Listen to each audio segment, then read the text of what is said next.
Sorry, can't show that ad on the stream. You know, I have YouTube Premium. I have no clue why I'm getting ads for Del Taco. Okay, all right. I pay $10 a month for YouTube Premium. What the hell are we doing? What the hell are we doing? Okay, all right. Anyways, all right. Let's see here. I'm gonna go ahead and check out C-SPAN's broadcasts. Let's see if they have any updates about when this is supposed to occur. Doesn't look like we are seeing anything yet from the Oval.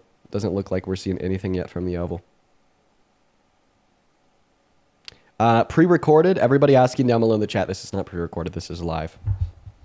This is very live. Broadcasting live from Colorado. On my end, DC, from AP's end up here, covering Donald Trump's announcement from the Oval. Mimi, appreciate you for the galaxy. This is very kind of you. 1 minute until they are apparently supposed to begin. 1 minute, quite frankly. Thank you for the confetti. Thank you for the I'm new here. I appreciate you guys for the love. Do you think his speech will be pre-recorded? I don't know. It's not like Trump to do pre-recorded speeches. I guess we'll see. I think that he's going to be covering the bruise. I think that he's going to be covering the ankles, and I don't really know what to expect. Maze, thank you so much for the $10 over on Venmo, and Maggie with the 1. I appreciate you guys so much for the love. Okay. By the way, right now we have more people hanging out with us in here than Fox News. Let's see. What about AP, who we're pulling the stream from? No, we don't have more people than AP. We're on 3,000 people behind AP. Unfortunate, but we do have more people in here than Fox News, which is great. That's awesome. That's great. Yes, let's pull all of the attention away from Fox News. Now I'm going to propagandize all of you guys into hating Trump. Woo, be a liberal. I'm just kidding. No, we're doing some unbiased, nonpartisan, factual, independent journalism here. God. See, this is why I'm not good at this job. I'm just kidding. Okay, all right. It is now 2:45 in DC, and we still have no sign of Trump. Oh my God. We have now been live for 30 minutes. So when I started this live stream, I expected to be late. When I started this live stream, I expected to be very, very late. I thought that I wasn't going to make it, but now we've been live for over 30 minutes, and Trump is nowhere to be seen.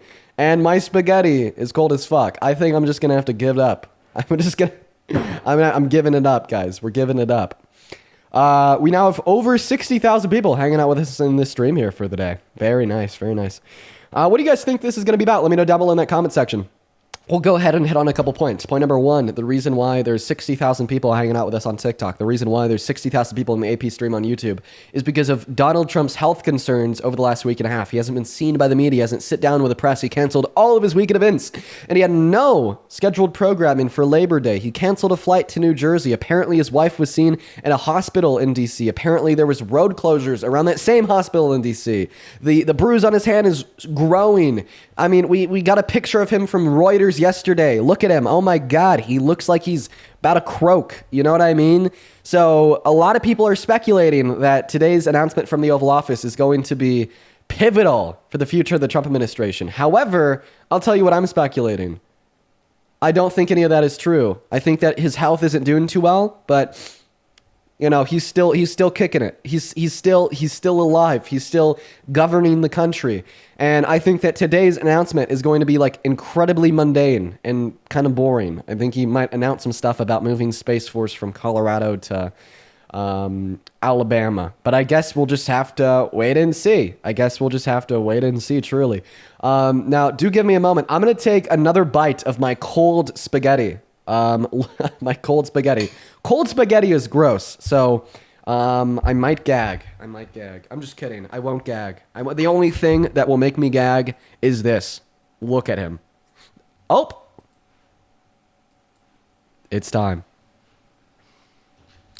Well, thank you very much. It's a very important day and an important announcement with great friends of mine. I think I can say this group is every one of them. I rate a 10. I can't always say that, even if they're Republicans, and these are Republicans, great Republicans. I want to thank you all for being here for this important announcement, 7 years in the making. As you know, this has been going on for a long period of time, and I am thrilled to report that the U.S. Space Command headquarters will move to the beautiful locale of a place called Huntsville, Alabama, forever to be known from this point forward as Rocket City. Okay, so Huntsville, Alabama, we love Alabama. I only won it by about 47 points. I don't think that influenced my decision, though, right? That didn't, right? But we had a lot of competition for this, and Alabama's getting it, Huntsville in particular. So congratulations, everybody. Katie, congratulations. This will result in more than 30,000 Alabama jobs, and probably much more than that, and hundreds of millions of dollars of investment, and that's billions, because it can't be millions, it's billions and billions of dollars. Most importantly, this decision will help America defend and dominate the high frontier, as they call it. I want to thank Secretary Pete Hegseth. He's doing a fantastic job. And Secretary of the Air Force Troy Mink. Troy, thank you very much. Great job you're doing, Troy. This is such a big deal. This is one that everybody wanted to know. What are you doing? I also want to thank Senators Katie Britt, and I want to give my condolences. Your grandmother, her grandmother just passed away. She was 100, right? 100, and she loves you, Mr. President. Well, and she was very proud of you. Thank you very much. Very, very proud of you. So thank you, Katie. Wonderful woman. She must have been. To produce you indirectly, I can tell you she had to be. Tommy Tuberville, who's a great coach. And I won't say anything about what happened with Alabama football this weekend. Let's leave that out. But you're not used to that, right? You're not used to that. But Tommy, Auburn won, that's right. They did. So you're happy. Tommy's been a great senator, as you know, and a fantastic guy all around. He was also a tremendous coach. House Armed Services Committee Chair Mike Rogers. Thank you, Mike. Where's Mike? Mike, thank you very much. Doing great, Mike. Representatives Barry Moore, all great friends, Robert Adderholt, Gary Palmer, and Dale Strong. Thank you all very much, fellas. Appreciate it. In my first term, I created a thing called Space Force. So important. You know, we were losing the race in space very badly to China and to Russia. And now we're far and away #1 in space. And reestablished Space Com with a mission to protect American space assets and detect any threat to our homeland. We initially selected Huntsville for the SpaceCom headquarters, yet those plans were wrongfully obstructed by the Biden administration. And as you know, they moved them to a different locale. And today we're moving forward with what we want to do and the place that we want to have this. And this will be there for hopefully hundreds of years. That's where it's going to be. I will say I want to thank Colorado. The problem I have with Colorado, one of the big problems, they do mail-in voting. They went to all mail-in voting. So they have automatically crooked elections. And we can't have that. When a state is for mail-in voting, that means they want dishonest elections, because that's what that means. So that played a big factor also. In Huntsville, SpaceCom will play a key role in building the Golden Dome, as you know. That's going to be a big thing. Everybody wants to be a participant in it. Missile Defense Shield, we're going to be having a Golden Dome that the likes of which nobody's ever seen before. The finest, the best. And by the way, Canada called. They want to be a part of it, and that'll be great. But Canada wants very much to be included in that, and we're going to work something out with them, I hope. It will also ensure that our technological capabilities, of which we're way ahead of anybody else, there's nobody close, remain unmatched long into the future. So I'd like to ask Secretary Hegseth to say a few words. He was very much a part of it. And really, everybody behind me was. Every one of these people would call me and lobby me. I said, Katie, I don't want to talk to you anymore. I know what you want. She said, that's right, sir. That's what I want. And they got their way. So I just want to congratulate. These are really special people. They're politicians in many ways, but they're great patriots, I think even more so than politicians. So they fought very hard to get it, and it's an honor to give it to Huntsville. Pete, say a few words, please. Thank you, Mr. President. As usual, right place, right time, for the right reason. In your first administration, you established the Space Force at a time when we knew we had to be looking to that domain of space.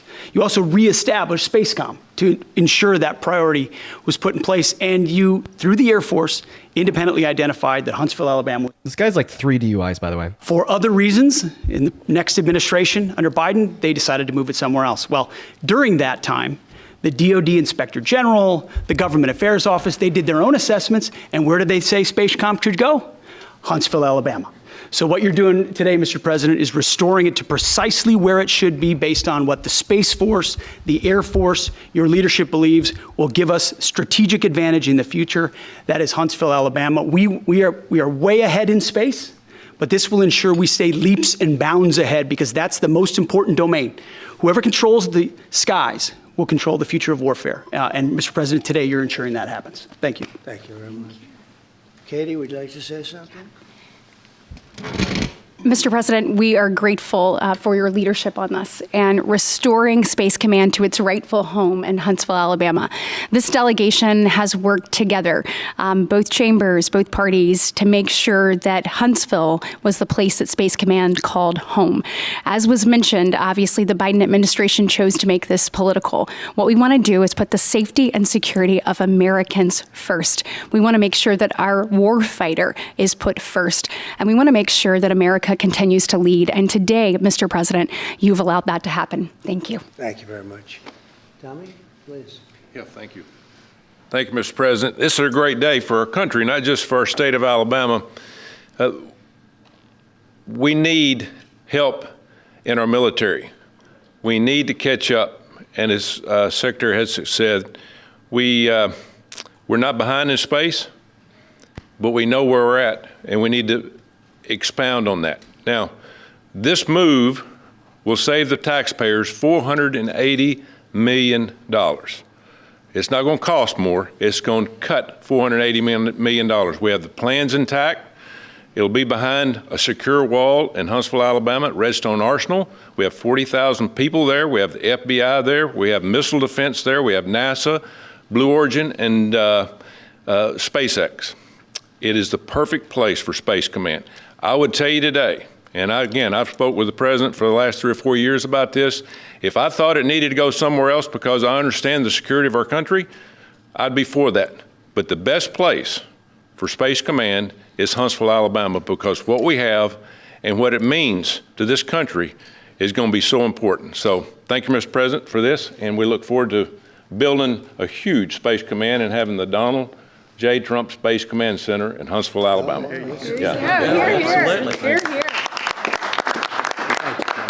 JD, would you like to say something? Sure. Well, Mr. President, thank you. I'll be very brief here. I lobbied the president hard to put it in Ohio, but he said these people behind us, these Alabamas, are just too powerful and too persuasive. And so it's in Alabama. But as Tommy said, this is exactly the right place for Space Force and Space Command. I think Americans ought to appreciate the fact that you can't win the battle of the future unless you control the skies. The cyber security, the communications, the entire infrastructure of the battle in the 21st century will be in space. So it was a visionary move in the first administration for the president to set up Space Force, and I think an equally visionary move to make sure that Space Force is right where it should be in Huntsville, Alabama. Thank you, sir. Thank you very much. Gentlemen, anybody want to say anything? Would you like to say? Mr. President, another promise made, another promise kept. You think about it, Redstone Arsenal is critical to national security. The president said when you were the 45th president, let's do what's right for national security. And today, that's exactly what we're doing. It's not because of this or that. It's because it's right for national security. You think of the 21 categories that were evaluated to determine what was best for national security. All indicators pointed back to Huntsville, Alabama, and Redstone Arsenal. We have the right people at the right place at the right time. Mr. President, on behalf of the people of the 5th Congressional District and all of Alabama, thank you for keeping your word. Thank you. Absolutely. Thank you very much. Anybody? Let me just say, Mr. President, I want to say thank you. And thank you for doing this because it was the right thing to do. When they looked at all the numbers, Huntsville was the place to go. And like you say, it was unfortunately pulled out, but you made it right. So I want to just say thank you again for a grateful nation, and to the state of Alabama, we're very grateful. Thank you and God bless. Thank you very much. Thank you. Thank you very much. Please, go ahead. Thank you, Mr. President. Throughout history, militaries has always understood that whoever could hold the high ground held the advantage. Space is the ultimate high ground. And what we're doing with moving the Space Command to Huntsville is absolutely critical to our maintaining dominance in that sphere. And it goes hand in hand with what we're trying to do with the Golden Dome and missile defense to defend against anyone else who tries to enter that sphere. So thanks, Mr. President. Thank you very much. Please, go ahead. Thank you, Mr. President. And obviously, national defense is a huge issue. And when you look at the scores, Alabama was #1. And for political reasons, it was moved out of our state. But, Mr. President, thank you for making priorities the defense and the warfighter and the safety of this nation. And in the big, beautiful bill, that Golden Dome will be built in Huntsville, Alabama, and we're grateful for that. Thank you.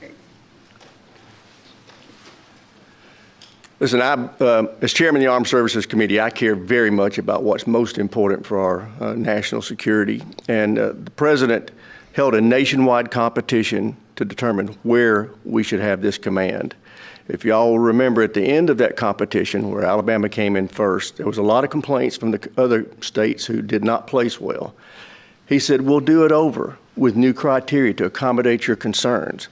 Alabama came in first in that second competition. His Secretary of the Air Force reviewed the results, said it was fair, and the president named Huntsville. It was the Biden administration that decided to make it political, even though his own Secretary of the Air Force said it was a fair competition and it should be in Huntsville. So I want you to know I appreciate this president standing up and being strong and saying he's going to make this right and put it where it rightfully belongs, and that's Huntsville, Alabama. Thank you very much. Good job. Appreciate it. So thank you all very much. You are going to leave me alone now. You're not going to call me anymore and talk about this subject, right? You promise? They'll start something else. But I just want to congratulate you. It's a very big deal. When you come out and when you leave the room, you'll see that we just, over the last few minutes, literally shot out a boat, a drug-carrying boat, a lot of drugs in that boat. And you'll be seeing that and you'll be reading about that. It just happened moments ago, and our great general, head of the Joint Chiefs of Staff, who's been so incredible, including what took place in Iran, knocking out potential nuclear power for a long time to come. I think within a month they would have had it if we didn't do what we did. But he gave us a little bit of a briefing, and you'll see. And there's more where that came from. We have a lot of drugs pouring into our country, coming in for a long time. And we just, these came out of Venezuela and coming out very heavily from Venezuela. A lot of things are coming out of Venezuela. So we took it out, and you'll get to see that after this meeting is over. Do you have any questions, please? Yeah, please. Thank you, Mr. President. Senator Cumberville talked about the cost savings associated with this announcement. Can you talk about the strategic benefits by having Space Force Command headquartered in Huntsville? Well, it just works because we have so much else there. And having a central, you could call it a central command, but it really is a command station. Also, even locationally, where it is, and when you think about flying distances, if you can save a half an hour as fast as some of these planes go and things go, and even the rockets go, if you can save by having the best location. So we went out, as you know, to experts, and we had 4 different groups of experts. They all said this was the best location. I also loved it from the standpoint, I know the people of Alabama, they are great people, work hard, and there's no games, and they're very proud of it. And I would say they fought harder for it than anybody else also. A lot of states, 5 states really wanted it, but they wanted it more. And I kid you not when I say that these people, they spoke to me a lot. That's all they wanted to talk about. They didn't want to talk about the weather. They only wanted to talk about moving to this location, moving to Alabama, Huntsville in particular. So It's kind of a snooze fest. they really wanted it badly, and they got it. Peter? President Trump, something completely different, but about a big viral social media trend over the weekend. Here we go. How did you find out over the weekend that you were dead? You see that? No. People didn't see it for a couple days. 1.3 million user engagements as of Saturday morning about your demise. Really? I didn't see that. You know, I have heard, it's sort of crazy, but last week I did numerous news conferences, all successful. They went very well, like this is going very well. And then I didn't do any for 2 days, and they said, there must be something wrong with him. Biden wouldn't do them for months. You wouldn't see him. And nobody ever said there was ever anything. So he just said that he hadn't seen this, but then now he's talking about how he did see this. Heard that. I get reports. Now, you knew I did an interview that lasted for about an hour and a half with somebody, and everybody saw that was on one of your competitors. I did numerous shows and also did a number of truths, long truths, and I think pretty poignant truths. No, I was very active over the weekend. They also knew I went out to visit some people at the club that I own pretty nearby on the Potomac River. And no, I've been very active actually over the weekend. I didn't hear that one. That's pretty serious stuff. I'm glad it's Well, it's fake news. You know, it's just it's so fake. That's why the media has so little credibility. I knew they were saying, like, is he okay? How's he feeling? What's wrong? I said, I just left. And it's also sort of a longer weekend, you know, it's Labor Day weekend. So I would say a lot of people know I was very active this Labor Day. I had heard that, but I didn't hear it to that extent. Go ahead, Peter. Something else. We know that this country has a huge problem with school shootings. You've said that you're open to sending the National Guard pretty much anywhere. Would you ever consider sending an armed National Guardsman to every school?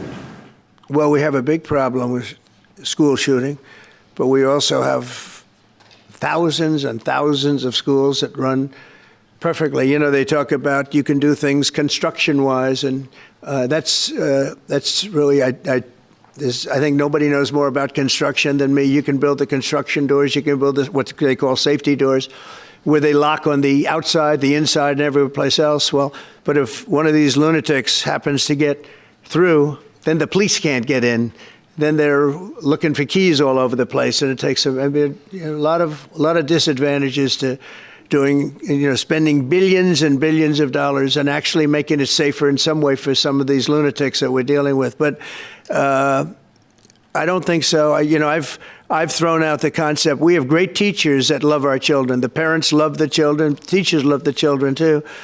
And if you took a small percentage of those teachers that were in the military, that were distinguished in the military, that were in the National Guard, et cetera, and you let them carry. That's something that a lot of people like. I sort of liked it. I'd have to be studied, but they're trained. They know about weapons. You can't do it with every teacher because most teachers don't know, but I always thought that would be an alternative. But it just, we've had a lot of instances. Other countries have also. They have different kinds of problems than we have, but we do have, there's something going on, and it's a bad thing. Yes, please. Have you spoken with President Putin in the past week? Have you spoken with President Putin in the past week? Yeah, I don't want to. I have learned things that will be very interesting. I think in the next few days you'll find out. Will there be any consequences if there isn't some type of announcement of a meeting with President Putin and President Zelensky? Yeah, and what could those consequences be? We're going to see what happens. We're going to see what they do and what happens. I'm watching it very closely. Last week, they lost 7,000, between the two countries, 7,313 soldiers, to be somewhat exact, for no reason whatsoever. And they're Russian and they're Ukrainian, but, they're soldiers. I want to see it end. Yeah. Mr. President, have you decided you're definitely going to send National Guard troops to Chicago? I didn't say when, but the answer is, look, Chicago's very interesting because I watched Pritzker get up and say we don't need help, we're safe. But 2 weeks ago, they had 6 people murdered, and they had 24 people hit by bullets. Last week, as you know, it was 7 people, 24 people hit, and 7 people died. And then over the last 2 days, that was the. What will it take to power innovation? Sorry, folks. Give me a second. Quite frankly, skip back. With bullets. And you have this governor get up, who's a terrible governor. Probably he and Gavin Newsom would be probably the 2 worst and most naive. They're naive. Either they're naive or they're very untruthful. And he'll say, we don't want any protection. We don't need. So in the last 3 weeks, he's lost almost 20 people killed. There's no place in the world, including you can go to Afghanistan, you can go to places that you would think of. They don't even come close to this. Chicago is a hellhole right now. Baltimore is a hellhole right now. Parts of Los Angeles are terrible. If we didn't put out the fires, and I mean the other fires, the bullet fires. Is he saying that they didn't- Chicago's literally the most dangerous place on earth? Said, we had to release the water. We had to go in and release the water to L.A. It's so badly run. But if we didn't get... I'm sorry. I turned him down for like 3 seconds just to add that comment. I turned him back up, and now he's talking about water in L.A. What the fuck? I didn't send the National Guard into Los Angeles. You wouldn't. I would be making an announcement today. I'd be talking about Huntsville, and I'd simultaneously be saying, by the way, the Olympics is not coming to Los Angeles. If we didn't do that, and even the sheriff, the top law enforcement person in Los Angeles said, we could not have handled it without them. So that's what he said. Make your mind up on Chicago, though? Well, we're going in. I didn't say when. We're going in. When you lose, look, I have an obligation. This isn't a political thing. I have an obligation. When we lose, when 20 people are killed over the last 2.5 weeks, and 75 are shot with bullets. So let me tell you a little story about a place called D.C., District of Columbia, right here where we are. It's now a safe zone. We have no crime. It's in such great shape. You can go and actually walk with your children, your wife, your husband. You can walk right down the middle of the street. You're not going to be shot, Peter. You're safe. Everyone likes you anyway. They probably wouldn't do it. But it's so dangerous. And there are people in this audience that you've suffered greatly. There are people in this audience that have been mugged and hurt badly, and they don't want to talk about it. Maybe you were very brave in talking about it. You made quite an impression on a lot of people. I appreciate it. But there were other people in this room that have been hurt very badly just walking down the street in D.C. Washington, D.C. is a safe zone right now. It's a safe city. The restaurants are open. They're booming. You can't get a restaurant. New restaurants are announcing that they're going to be open. This took place in 12 days. Now it's 15 days, but 3 days ago it became what's known as a safe zone. It's a safe city. And this city was really bad, really, really bad. We took 1,600 people out, hardcore criminals that will not be coming back anytime soon. And we're very proud of it. To have our nation's capital lose every week. It was like years, many years, where every single week somebody was killed for many, many, many consecutive weeks. This went on for years. And then we had, last week it was announced that nobody was killed last week. And I made that announcement in front of a very distinguished leader of a country. And I'm saying proudly, ladies and gentlemen, nobody was killed in Washington, D.C. this week. He looked at me like, what's that all about? I say, yeah, we have a little bit of a crime problem, and we don't have a crime problem in Washington anymore. And the mayor has been very helpful, and the police commissioner has been very helpful, and it's been a great team. And I would love to have Governor Pritzker call me. I'd gain respect for him and say, we do have a problem, and we'd love you to send in the troops, because you know what? The people, they have to be protected. I saw today on one of your networks, not a friendly network, really the opposite, I would say, very unfriendly network. And they interviewed about 12 people on this morning. Most of them were African American, they were black.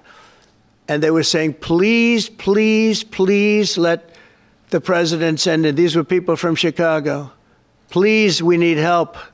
We need help. We can't walk outside. We're petrified. If the governor of Illinois would call me up, I would love to do it. Now, we're going to do it anyway. We have the right to do it because I have an obligation to protect this country. And that includes Baltimore. I saw where Governor Moore was asking me to take a walk down the street of Baltimore. Well, Baltimore is a very unsafe place. It's rated number 4 in the city, one of the most unsafe places anywhere in the world. But, we took care. This was a beautiful thing that happened in Washington because we showed that it could be done. And this wasn't just sending big, strong guys, and they are big and they are strong. We had a great decision from the Supreme Court that had to do with sort of talent.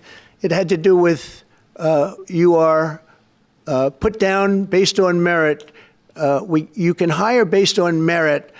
So merit for a soldier or for a policeman is strong, physically fit, having a certain ability. not a person that is woke and got the job through woke, but wasn't strong enough to lift a gun out of the holster, et cetera, et cetera. No, I looked at the police. As you know, last week I went over, we had a meeting with, there had to be 300 people, and they were all very impressive looking. And when the bad guys see them, they're not going to do a thing. And so I'm very proud of Washington. They got the jab through woke. They got it through woke. They got the jab. Certainly going to be high. I would love to have him call. I would love the governor of Illinois. I'd be honored to take his call. All he has to do is say, sir, we need help. It's out of control. And everyone knows it is. He's not kidding anyone. I would love to have, I would say, Governor Moore call, because I watched him over the weekend trying to explain that Baltimore, what they need is housing. No, they don't need housing. They need to get rid of the criminals. These are hardcore criminals. You know, we took many people off the streets of Washington, D.C. They're hardcore. They're not going to be good. In 10 years, in 20 years, in 2 years, they're going to be criminals. They were born to be criminals, frankly. They were born to be criminals, and they're tough and mean, and they'll cut your throat, and they won't even think about it the next day. They won't even remember that they did it. And we're not going to have those people. Washington, D.C. is now a safe zone. It's a safe place. And you can walk, Katie, you can walk right down the street with, by the way, one of the biggest human beings I've ever seen, which is her husband. He was a football player for like 11 years in the NFL. He's a big person. But big doesn't mean anything when they have guns and when they have knives and everything else that they have, right? But you can walk right down the street, even by yourself, and you're totally safe. Washington, D.C. is a great thing. Yes, ma'am, please. Mr. President, as you're calling on Democratic leaders across the country to work with you on crime, do you see your efforts here in D.C., including, for example, working with Mayor Bowser here as a model for bringing more bipartisanship in matters not only with crime, but also issues that matter to everyday American people's lives? So Mayor Bowser's been great. She could have taken the thing, oh, well, and then after I clean it up, they'll take credit for it. You know what they do is they take credit. Like, we cleaned up Los Angeles. We did a great job there. And it was overwhelming what was going on. And again, the police chief made a statement that we could not have done, there's no way they could handle it. You saw what was happening out there. It was going to be a disaster. We stopped it cold. If we didn't do that, would have been a very sad day. And you know, remember, we have the Olympics, we have the World Cup, we have all these things coming, and we have 250, all of these things coming. But I watched Newsom get up and say he's doing a great, he's not, we're the ones that did it, and that's okay, whatever it takes, but the main thing is but he got up and said, we did it. Well, he didn't want us there, and he's going to need us again because it's starting to form again. I see it. It's starting to form again. You know, we have to maintain. It's like maintenance on an airplane. You can buy it, but you have to maintain it. And if you don't maintain it, a good plane becomes very unsafe very quickly. So it's an honor to do it. It's a lot of presidents wouldn't do what I'm doing. I don't need this heat. But when I watched television last night and I'm watching the news and I see that 9 people were killed in Chicago and 54 were badly wounded with bullets, I say, that's not this country. We have to do something. And I do say this, I say this very much. I'm not speaking to anybody but them right now. I would love to receive calls from governors and mayors saying they need help. We'll help them. We have a lot of people. We have a great force. We have a great military force. You know, Pete will tell you that when I was running for office, and this was a big headline, I think, you know, probably got me a couple of votes, but you couldn't sign people in the military. Nobody wanted to join the military, the Army, Air Force, the Navy, Marines, Space Force, Coast Guard. We never forget Coast Guard because they've done such a great job. Never. But nobody wanted to join any of them. We were way below what we wanted. Every single one. The closest was the Marines, whatever that is. You'll explain that to me. But the closest was the Marines. But every service was way down. Way down. What is he saying? And then dude, what the hell is this guy saying, man? Everybody's talking about the USA. They're talking about the job that we're doing. Everybody. We have the best economy. We have a very, very important decision being made by the Supreme Court because our country is the richest, the strongest, the most powerful. But if for some reason some liberal court, I'm talking about the court that just ruled, where even an Obama judge voted in favor of us, which I gave him a compliment yesterday, as you know. I said that took great courage. But it's a liberal court, and it's going up to the Supreme Court, who I think have been incredible people. I think they've made very wise decisions. But the tariff question, because without the tariffs, this country is in serious, serious trouble. We've taken in almost $17 trillion of investment is coming in. Most of it is coming because of tariffs. And if for some reason somebody wanted to be politically correct, I actually think it's unpolitically correct. I think politically correct is to approve it, because there's nothing so popular as what's happened to our country. Our country is doing so well.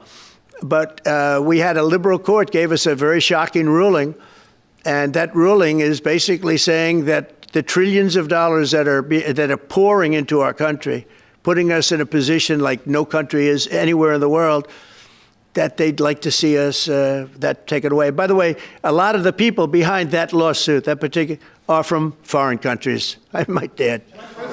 There's a video that is circulating online now of the White House where a window is open to the residents upstairs and somebody is throwing a big bag out the window. Have you seen this? No, that's probably AI. AI, fake news. So, actually, you can't open the windows. You know why? They're all heavily armored and bulletproof. So that's a fake video? Well, it's got to be, because I know every window up there. The last place I'd be doing it is that, because there's cameras all over the place, right? Including yours. No, but every window, I've never seen a window that's, in fact, my wife was complaining about it the other day. She said, love to have a little fresh air come in, but you can't. They're bulletproof. And number one, they're sealed. And number two, each window weighs about 600 pounds. You have to be pretty strong to open them up. No, that has to be, where was the window? Let me see.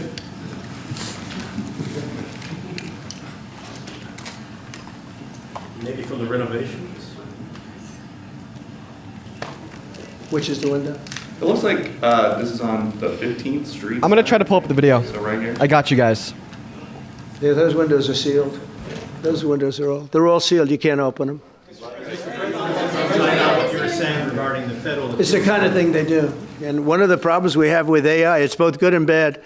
If something happens really bad, just blame AI. But also they create things, you know, it works both ways. Wait. If something happens that's really bad, maybe I'll have to just blame AI. But there's truth to it, because I see so many phony things. I saw something as I was growing up, from the time I was a baby till now. I said, what the fuck? Who did that? It was AI generated. So it's a little bit scary, to be honest with you. But those windows are all very heavily sealed. Wait. Thank you, Mr. President. Wait. Whoa. 1 second, guys. They ruled against our country, the court, and they ruled against. So this reporting, it's a very liberal court. This reporting is from Time, 4 hours ago. Their title is "White House says viral video of object being tossed out a window was a result of regular maintenance, and it is authentic." So now he's contradicting what other people in his administration said. To thrive and survive, even. And I gave him credit. I said, you know what? That took a lot of courage for him to do it, because you don't see that often. So my question is, I suspect you're going to appeal that all the way to the Supreme Court. Well, we already have, yeah. In fact, we're doing something else. We're going to be going to the Supreme Court, we think, tomorrow, because we need an early decision. I mean, look, the financial fabric of our country, we're a rich, incredible country right now, and we're able to, you know, other countries use tariffs on us for years, and we never did. I did a lot during my first term, but then we had COVID, and we had to focus on other things. You couldn't be tariffing Italy, Spain, France, as they were dying by the thousands and millions.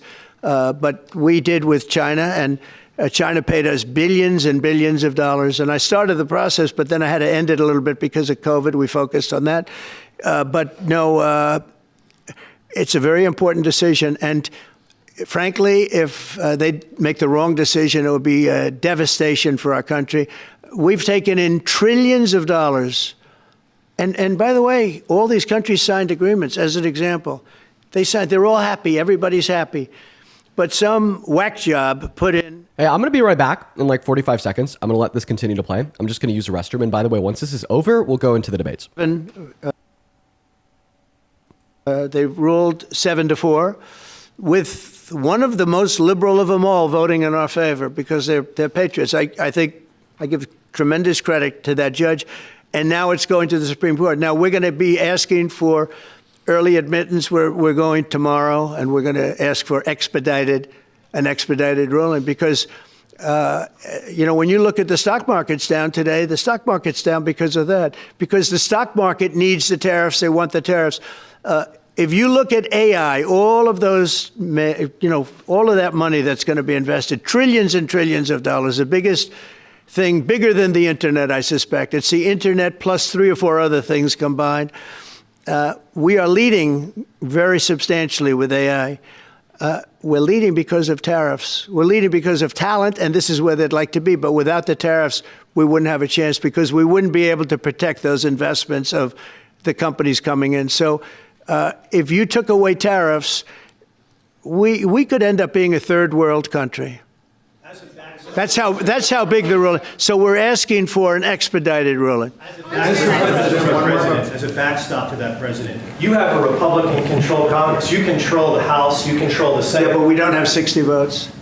We don't have 60 votes. I'd love to do that. Oh, if we had 60 senators, if we got the 60 votes, we would get them. But we need 60 votes, and we need a certain number in the House. I think we'd get, I don't know, we have about 5 of them here. Would everybody agree with me on tariffs? Without tariffs, we're a different country. We have taken in so much money. And here's the thing. We signed a deal with Japan. They're paying us hundreds of billions of dollars. We signed a deal with South Korea. We signed a deal with the European Union. We signed a deal with Europe. And those countries are paying us $950 billion. And they're happy about it. They're okay. As one of them said, it's amazing that we got away with it so long. One of my friends. The reason why they're okay with it is because it isn't their money. It's our money. If that ruling ever went against us, I guess we'd have to give back hundreds of billions. We would have to give trillions and trillions of dollars back to countries that have been ripping us off for the last 35 years. And I can't imagine it happening. On a legal basis, they have no legal basis whatsoever. But on a common sense basis, it would destroy America. Okay. We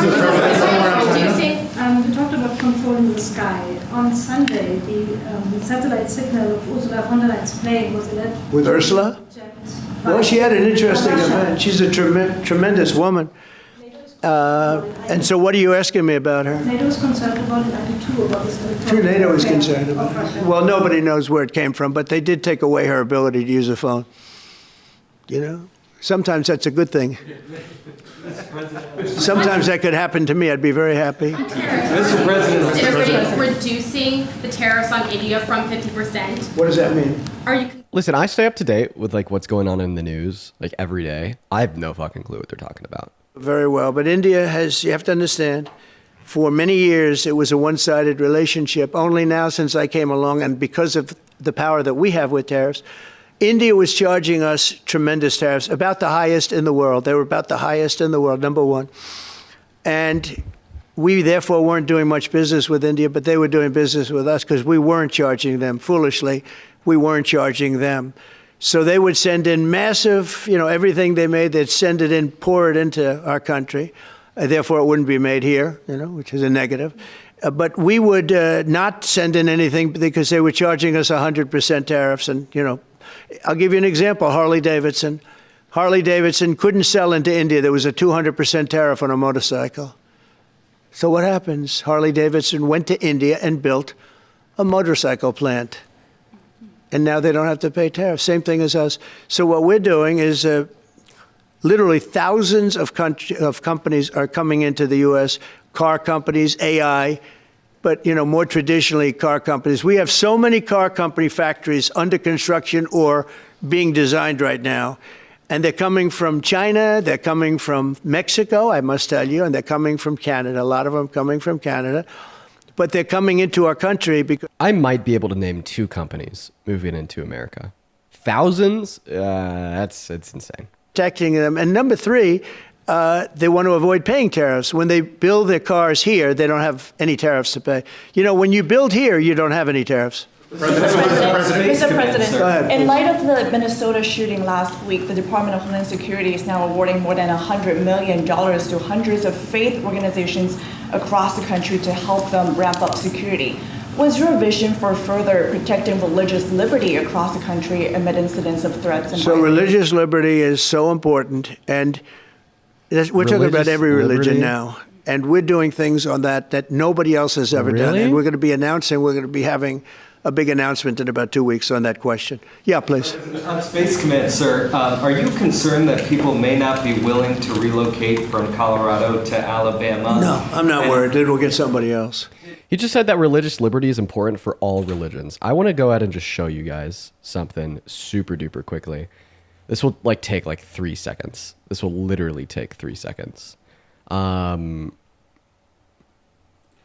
2015, Donald Trump called for a total and complete shutdown of all Muslims moving into America.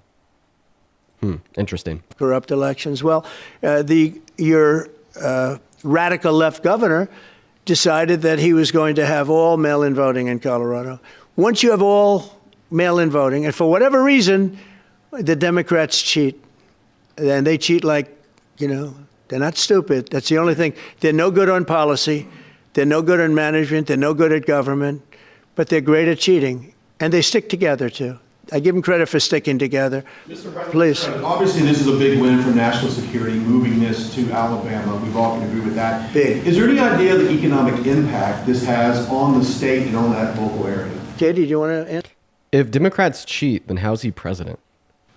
This is going to be tremendous. I mean, the state of Alabama, what we've seen through this process is the worst of Washington. We've seen politics get in the way of what is best for the warfighter, what's best for national security.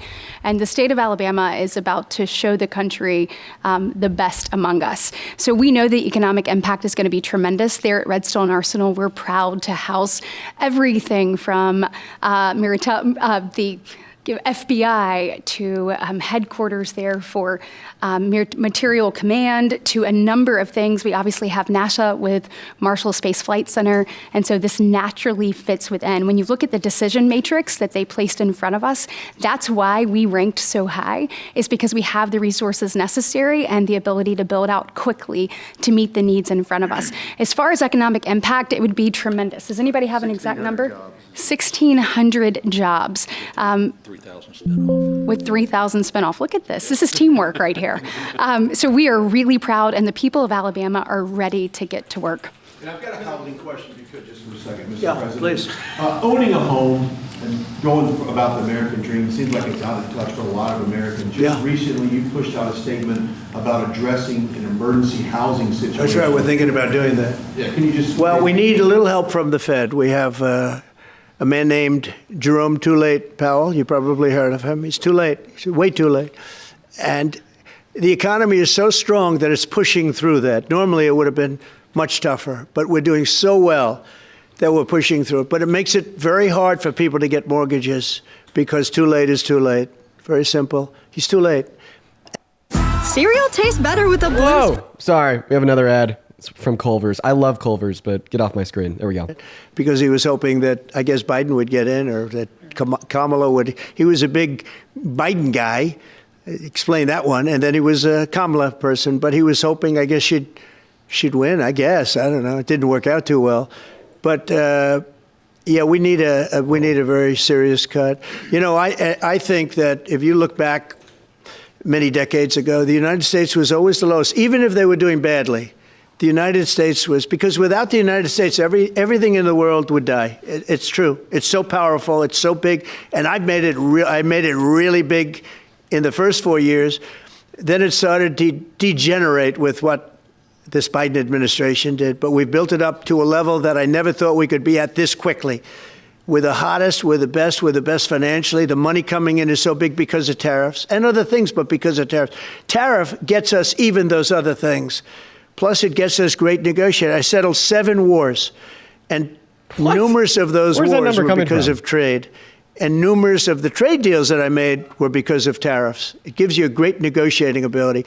If that ability were taken away from us by a liberal court acting on essentially foreign nations asking to get help from the United States government, when they've been doing this to us for 40 years, that's why we have $38 trillion in debt. We won't have it for long if they let us, if they allow us to do what everybody knows we should. We're $38 trillion in debt because he signed a $5 trillion bill into law like 2 months ago. Last week to make federal buildings adopt and embrace classical architecture styles again. Can you talk to us about why you do that, and also what's your vision? Well, we want to see beautiful buildings. Now, you know, it's in the eye of the beholder. I've seen architectural reviews over the years. I'm an expert at it. I've gotten a lot of great reviews. But I've seen buildings that I didn't think were very good get great reviews, and I've seen great buildings get bad reviews. So, but it's just a standard. We want to have a good standard. We're building something here, you know, for 150 years they wanted a ballroom at the White House. We're doing something at the highest level using great architects and all. And, you know, it's very exciting. But we have a lot of interesting things happening architecturally in D.C. And D.C. is like a different place. And, you know, even the contractor said, sir, we walked down today, we feel like in 50 years Much they wanted safer. a ballroom. It's like a different place. Washington, D.C. is great. Now, we're going to also beautify it. We're going to put a topping on the roads. We're not going to rip them apart and take 4 years to build a road that was exactly the same by the time you build it. But we're going to put toppings. We're going to put new medians in. We're going to get the graffiti off. We're going to put tiles up in the tunnels where the tiles are missing. We'll do the whole tunnel instead of, you know, a little area where you see new tiles, old tiles that never look too good, but they could use it. You know, they've been up for 50 years. They've served their duty. But we're going to make this within about a 20-mile radius from the White House. We're going to have this place spick and span. It's going to be crime-free, and it's going to be spick and span. It's going to be, you'll be proud of Washington again. Go ahead, please. Sir, China's having a massive military parade that President Putin and Kim Jong-un will be attending. Do you interpret that as a challenge to this? And are you concerned at all about those countries trying to be some sort of counterweight? Not at all. China needs us, and I have a very good relationship with President Xi, as you know, but China needs us much more than we need them. No, I don't see that at all, no. Maybe one more. And I had actually a very good meeting with President Putin a couple of weeks ago. We'll see if anything comes out of it. If it doesn't, we'll take a different stance. President March today in California ruled that your deployment of National Guard troops to Los Angeles was illegal. Do you have any response? Well, it was a radical left judge. Dude, but very importantly, this is his fourth time since his speech began, just saying that any court that has ruled against him is just radically left. say what the judge said, though. The judge said, but you can leave the 300 people that you already have in place. They can continue to be in place. That's all we need. But why didn't you put that as part of your statement? Because the same judge ruled exactly as you said, except the judge said that you could leave the 300 people that you already have in place. They can stay, they can remain, they can do what they have to do. Thank you very much, everybody. We appreciate it. Thank you. Thank you. Thank you very much. Right. It looks as if his speech is over. So let's go and break that down. There's a handful of things that I would like to go over because I was nearly an hour long. After, by the way, he was an hour late. So give me a moment here so we could get on the right setting. There we go. Let me go ahead and change a couple things here. Give me one moment, chat. There we go. We'll go ahead and keep that open because we're about to hop into the debates. But anyways, so we just watched Trump yap for like an hour and a half. And if you're curious why, we had 75,000 people in here on TikTok when we were just starting the stream, or, why everyone was tuned in from all over, it's because we hadn't seen Trump for like a week and a half. People were speculating that his health was bad. People were speculating that he wasn't doing too well. And they were expecting some type of announcement today of him like stepping down, talking about his health, etc. But of course, that's not what we got. And that's kind of what I expected. So like the first 30 minutes of his speech there was hyper centered around, I don't know, moving like the Space Force from Colorado to Alabama. I'm not going to care. I'm not going to lie. I don't care too much about that. It's an announcement, whatever. I mean, I think that for the most part, this was more so just kind of proof of life. It was a little bit of a nothing burger, but in the middle, he went on to talk a little bit about how he knows nothing about how people on the internet have been speculating about his health. But then he goes on to say that all of these major media outlets were speculating about his health and how they're just all wrong, and that's why they're fake news. So he contradicted himself there. And let's see here. What's one of my other takeaways? If you're on YouTube, you didn't catch this part, but there was a moment when he was saying that people are born to be criminals, okay? So there is a subset of Trump's rhetoric that aligns perfectly from things that we have seen from some of the most ruthless, dictators in human history, people the likes of Hitler, right? And now this is just a subset of the things that he said, but he's made statements like people are born to be criminals. He said that undocumented immigrants are the poison of the blood of our country, stuff like that. I think that is just like absolutely despicable and terrible rhetoric. No, people are not born to be criminals. That is just a rhetorical prop up for, coming down hard on people before they commit a crime, just more bigotry. And then towards the end there, I don't know, what did we hear about? He called a random video of like a window at the White House open and a bag being thrown out AI. Well, I mean, he had White House staff confirm that it was authentic and was normal of maintenance on the White House like 3 hours ago.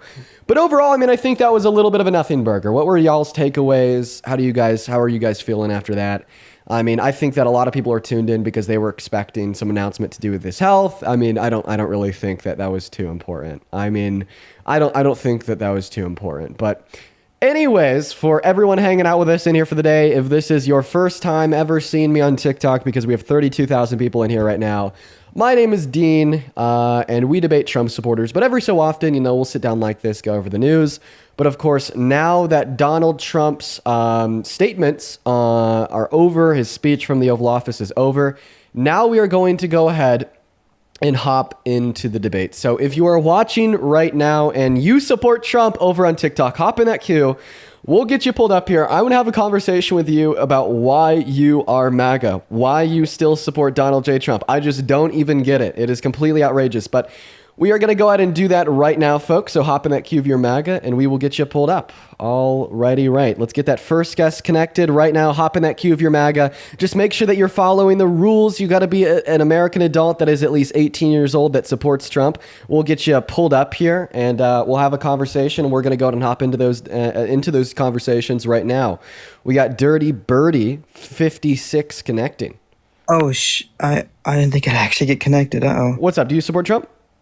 I mean, yeah, I guess I do. Okay. How old are you? I'm 20. You're 20? All right. Take it away. Why do you support Trump as president, my friend? Well, I just feel like as he's the president, we're supposed to really, support whoever's president, right? I mean, we can't really not support a president that's our own American president, right? All right. Hey, for everybody on TikTok, can you guys hear this, guys? On my screen, it's showing that he's still loading in. It looks like you guys could hear him. So no. That is a very bad way of thinking. It is very harmful to suggest that we should just blindly follow and support whoever is serving our country as the president for a handful of reasons. The main reason is that a hidden check and balance of the American democracy is the social support for or against the things that the president are doing. And when an individual's in a position of power, and he left. Okay. All right, so that's typically how conversation with Trump supporters go. He hit the road and he's gone. But anyways, guys, I'll finish out that thought. Blind obedience is bad, okay? Especially with individuals that are in positions of power. You do not give them your blind support. Your support is gained because they're doing good things. And they should definitely lose your support when they're infringing upon the Constitution, illegally deporting people, illegally deploying the National Guard, illegally implementing tariffs, and then whenever they have a court try to check them on that, all of a sudden they're radically left. In fact, I actually would love to challenge you guys to do something for me. If you could point me towards a single court that has made a ruling against Trump that Donald Trump has accepted and not called a radically left, incorrect, fake judge or whatever, I'll give you $50. How about that? But we're going to go to get that next guest, Mike USA, connected into the stream. Here we go, guys. As well as Nathan, thank you for the $5 on Venmo. And Janice with a 20. Show some love to Janice and Nathan down below. I appreciate that from y'all. What's going on, Mike? Do you support Trump? Hell no. Hell no, base, bro, but we're only looking to talk to MAGA. So hop in that queue if and only if you support Donald J. Trump as president, and we'll get you loaded up and connected to the stream. Let's go to get that next guest up in here right now. Folks, we're going to go ahead and get that next guest loaded in right now. We got Phoenix connecting into the stream. Here we go. All right. Actually, this guest's name is Spives. By the way, if you're hanging out with us in here on TikTok, y'all, make sure that we're double tapping on that phone screen and sharing out this live with a handful of friends. That'd be very nice. Doesn't look like they're loading in, so we're going to move on to this next guest, Kyle. And for everybody tuning in here, I appreciate you for being here. Quite a pleasure. Hey, also, Natalie, thank you for the $5 on Venmo, saying, sir, you missed my Venmo earlier. Oh, I do apologize, Natalie. I'll take a look back at that. Sorry, I was just, I was watching Trump's speech. I wasn't looking at the donations too closely, but I appreciate you. As well as Libby, thank you for the $25 on Venmo, saying, happy belated birthday. Thank you for the love, Libby. Show some love to Libby down below. That is very kind of you. What's up? Do you support Trump? Real quick, Epstein victims are about to speak live on Reuters. I just wanted to give you the heads up. All right, I appreciate you so much for letting me know. No worries. I'll have to take a look at that later after it occurs. Okay. All right, everybody hanging out with us in here on TikTok. We have a little bit of a glitch, okay? So the glitch is that on my end, when we're connecting a guest to the stream, it's showing that they're not actually loading in, which will eventually like time them out. And I think that we got to fix that real quick. The way that I'm going to fix that is just by force restarting my TikTok stream. So it's not going to end. It's just going to say that I'm paused, and it's only going to tell you that I'm paused for like 30 seconds. So don't leave. I just have to do this to try to fix this glitch. I'll be right back, everybody. Don't leave. It'll say I'm paused, and I'll be back in 30 seconds.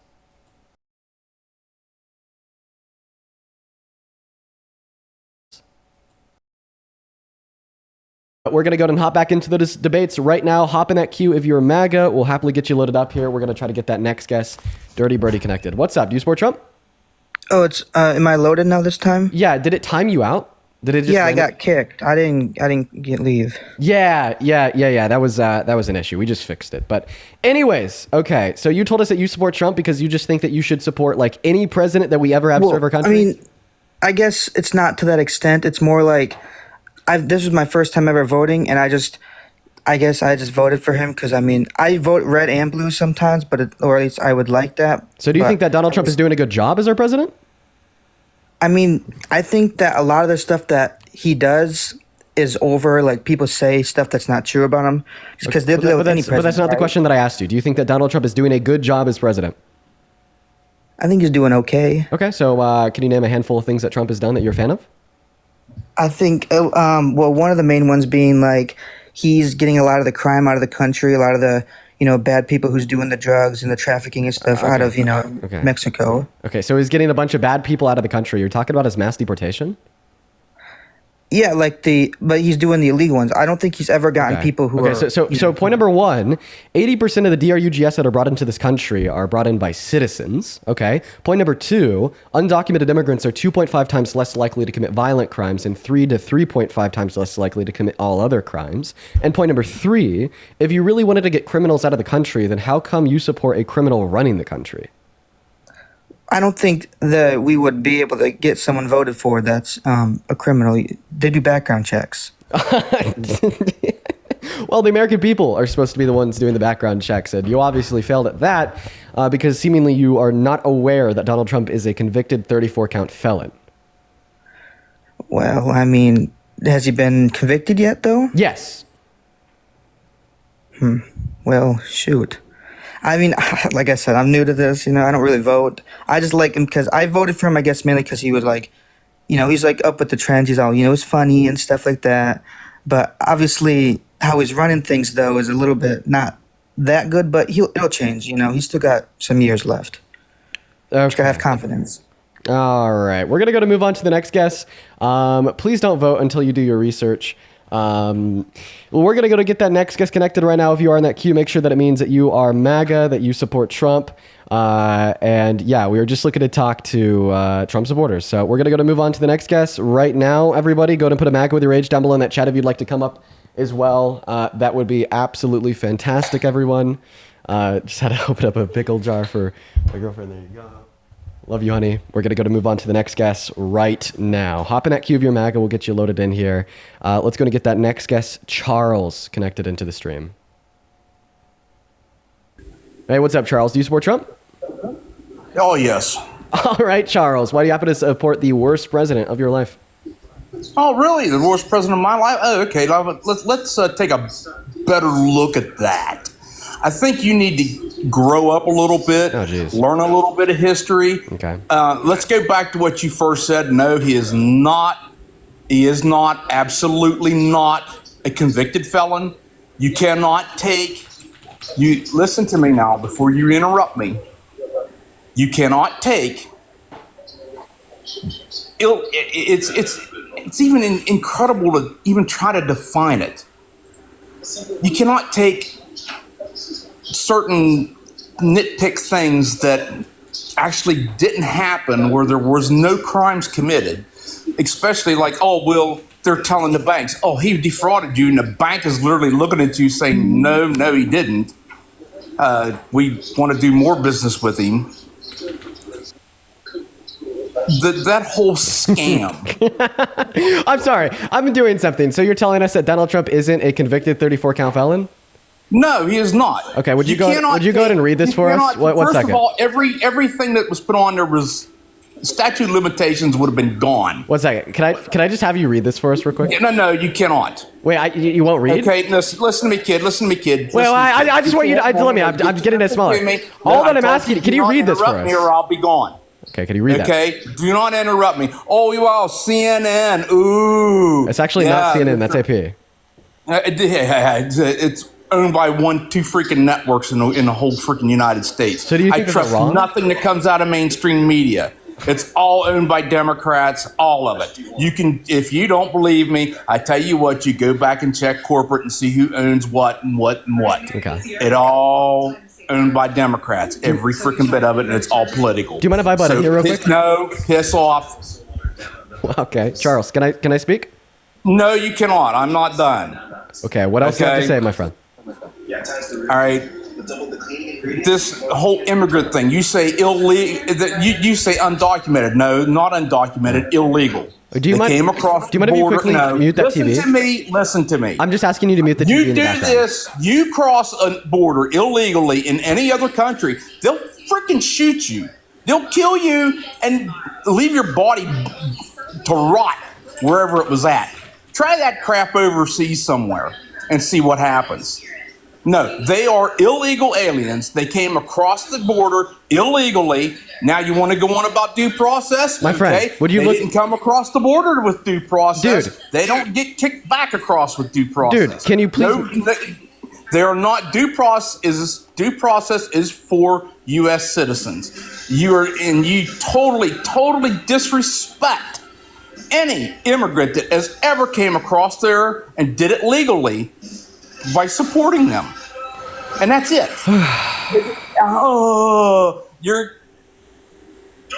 Give it a rest, kid. Okay. Give it a rest. All right, Charles, can I speak now? No, bye. Wait, you're going to run away? All right, so Charles, I'm going to go and tell you every single point that you're wrong on. So the last point that you made was indefinitely wrong. You said that due process was only for U.S. citizens. If you read the 4th section of the 14th Amendment of the American Constitution, it specifically says all people, not all citizens. Not to mention that if you think that constitutional rights only apply to citizens, well, this means that you'd be pro-choice in all 50 states for all 9 months of pregnancies because citizenship would start at the moment of birth. That's when you're given your SSN. Prior to then, you'd argue that because the fetus is not a citizen, they don't have any constitutional rights, which means they have no legal right to life. Okay? The second point that you were wrong on is when you suggested that Donald Trump is not a convicted 34-count felon. You could go to New York government's state website, and you could read that he was convicted of 34 counts of falsification of business records with an intent to commit a second crime in New York State in 2023. So, my friend, you were literally wrong about everything that you said, and he ran away. All right. Well, Charles is gone. I was being so patient with him. You know, he wanted to come up, spew shit, then dip, but I had to correct them first. And of course, like a beta, he ran away. Hyped, thank you so much for the $10 over on Super Chat. That is incredibly kind of you. Thank you so much, Hype. Thank you so much. Show some love to Hype down below in that chat while we're trying to get that next Trump supporter loaded in. I'd also like to quickly thank Ryan for the $5 on Venmo, saying, I love what you're doing. Thank you, Ryan. And then Attila with the $20. Thank you so much for the love. Asking how much of our current national debt was added by Trump. I think it's close to 25%. But let's go and get that next Trump supporter loaded in here, guys. Go ahead and hop in that queue if you're an American adult that supports Trump that'd like to come up here and have a chat. What's up, Jay Noble? Are you MAGA? I sure am, brother. All right, man. Before I give you the mic, I want to thank a couple people. Andrew, thank you for the $21 over on Venmo, saying, hey, Dean, happy belated birthday. Hope you had a great time. I did have a nice birthday yesterday. Thank you, Andrew. Show some love to Andrew down below, as well as Caitlin with the $10, saying that this guy sounds like he has a stick up his you-know-where. Kinda. As well as Caitlin with a 1, Torn with a 5, and Natalie, thank you so much for the $50 over on Venmo. That was from a while ago, but I still thought I'd thank you. Show some love to Natalie down below, as well as Scarlett with a 5, and Arctic Gaming with a 7 over on Super Chat. Thank you guys so much. Jay Noble, take it away. Why the hell do you support Trump as president? Yeah, man, before I even get started, man, you got a big platform here. You're doing some big things. You know, I'm not here, you know, whatever you support, brother, that's on you. I just got pretty much a short question. I seen you make a video of why you don't think it should be illegal for people to burn the American flag. I got one question for you. Why do you think it should not be illegal for people to burn the American flag, and what do you think the American flag fucking stands for? Yeah, well, I don't think it should be illegal to burn the American flag, even if you think that burning the American flag would symbolize an act of hate or anti-patriotism. Just in virtue of the fact that I think in a free functioning democracy, we shouldn't have like legally enforced / imposed patriotism / support of the country or the government of the country, right? It reduces down to free speech, okay? And honestly, you as a Republican, a conservative that preaches about free speech should know this, right? In 1989, in the Texas v. Johnson SCOTUS case, they ruled that burning the American flag is protected under the First Amendment, more specifically protected as symbolic speech. This runs way deeper than what people could even... I don't give a shit about what these people say, what article they write, what textbook they put it in. The American flag represents the brave and the veterans that have fought for this country.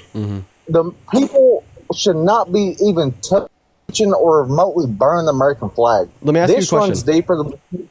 go ahead, brother. So every single person that has fought and died for this country, they took an oath to uphold and defend the Constitution, right?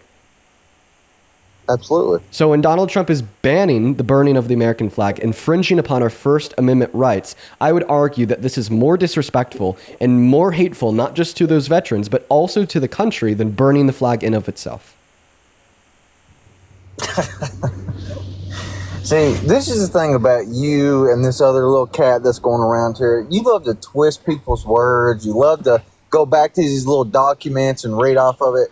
The main point of not burning the American flag is it's disrespecting our fucking troops, man. And people like you and other people that want to support this shit, y'all people need to be put in check, because I promise you, you keep walking around and keep doing this, somebody's going to put your all's ass in check. That's why you sit behind a little screen and don't show your face in public. Because I'm telling you, there's going to be somebody out there going to put your ass in check, my friend. No, I love it. I love Keep it. doing So, this shit. no, I love it so much because, you know, like 10 years ago, conservatives, Republicans, Trump supporters, you guys would preach day in and day out about the importance of freedom of speech, about how we could say and do whatever we want, about how just because something is disrespectful to you doesn't mean you shouldn't be able to say it, and that if you disagree with speech, if you get pissed off because of a word somebody says, you are just a woke snowflake. Now, 10 years later, you are saying that we should illegally infringe upon the Constitution, force patriotism in the country, force your version of quote-unquote respect to our veterans, and quite frankly, if you disagree with the notion that we should illegally infringe upon our constitutional rights and force patriotism / respect to the government of our country,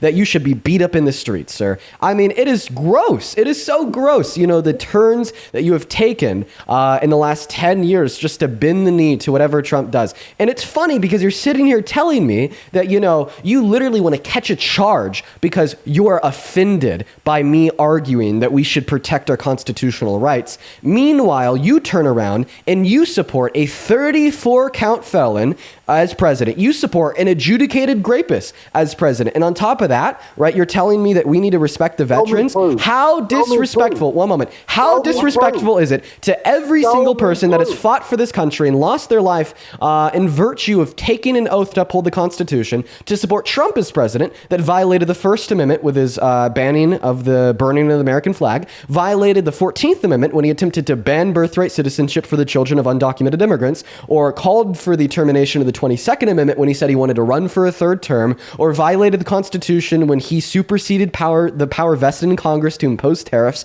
as ruled by a federal court 3 days ago, or called for the termination of the Constitution explicitly in December of 2022 in response to losing the 2020 election. Go ahead.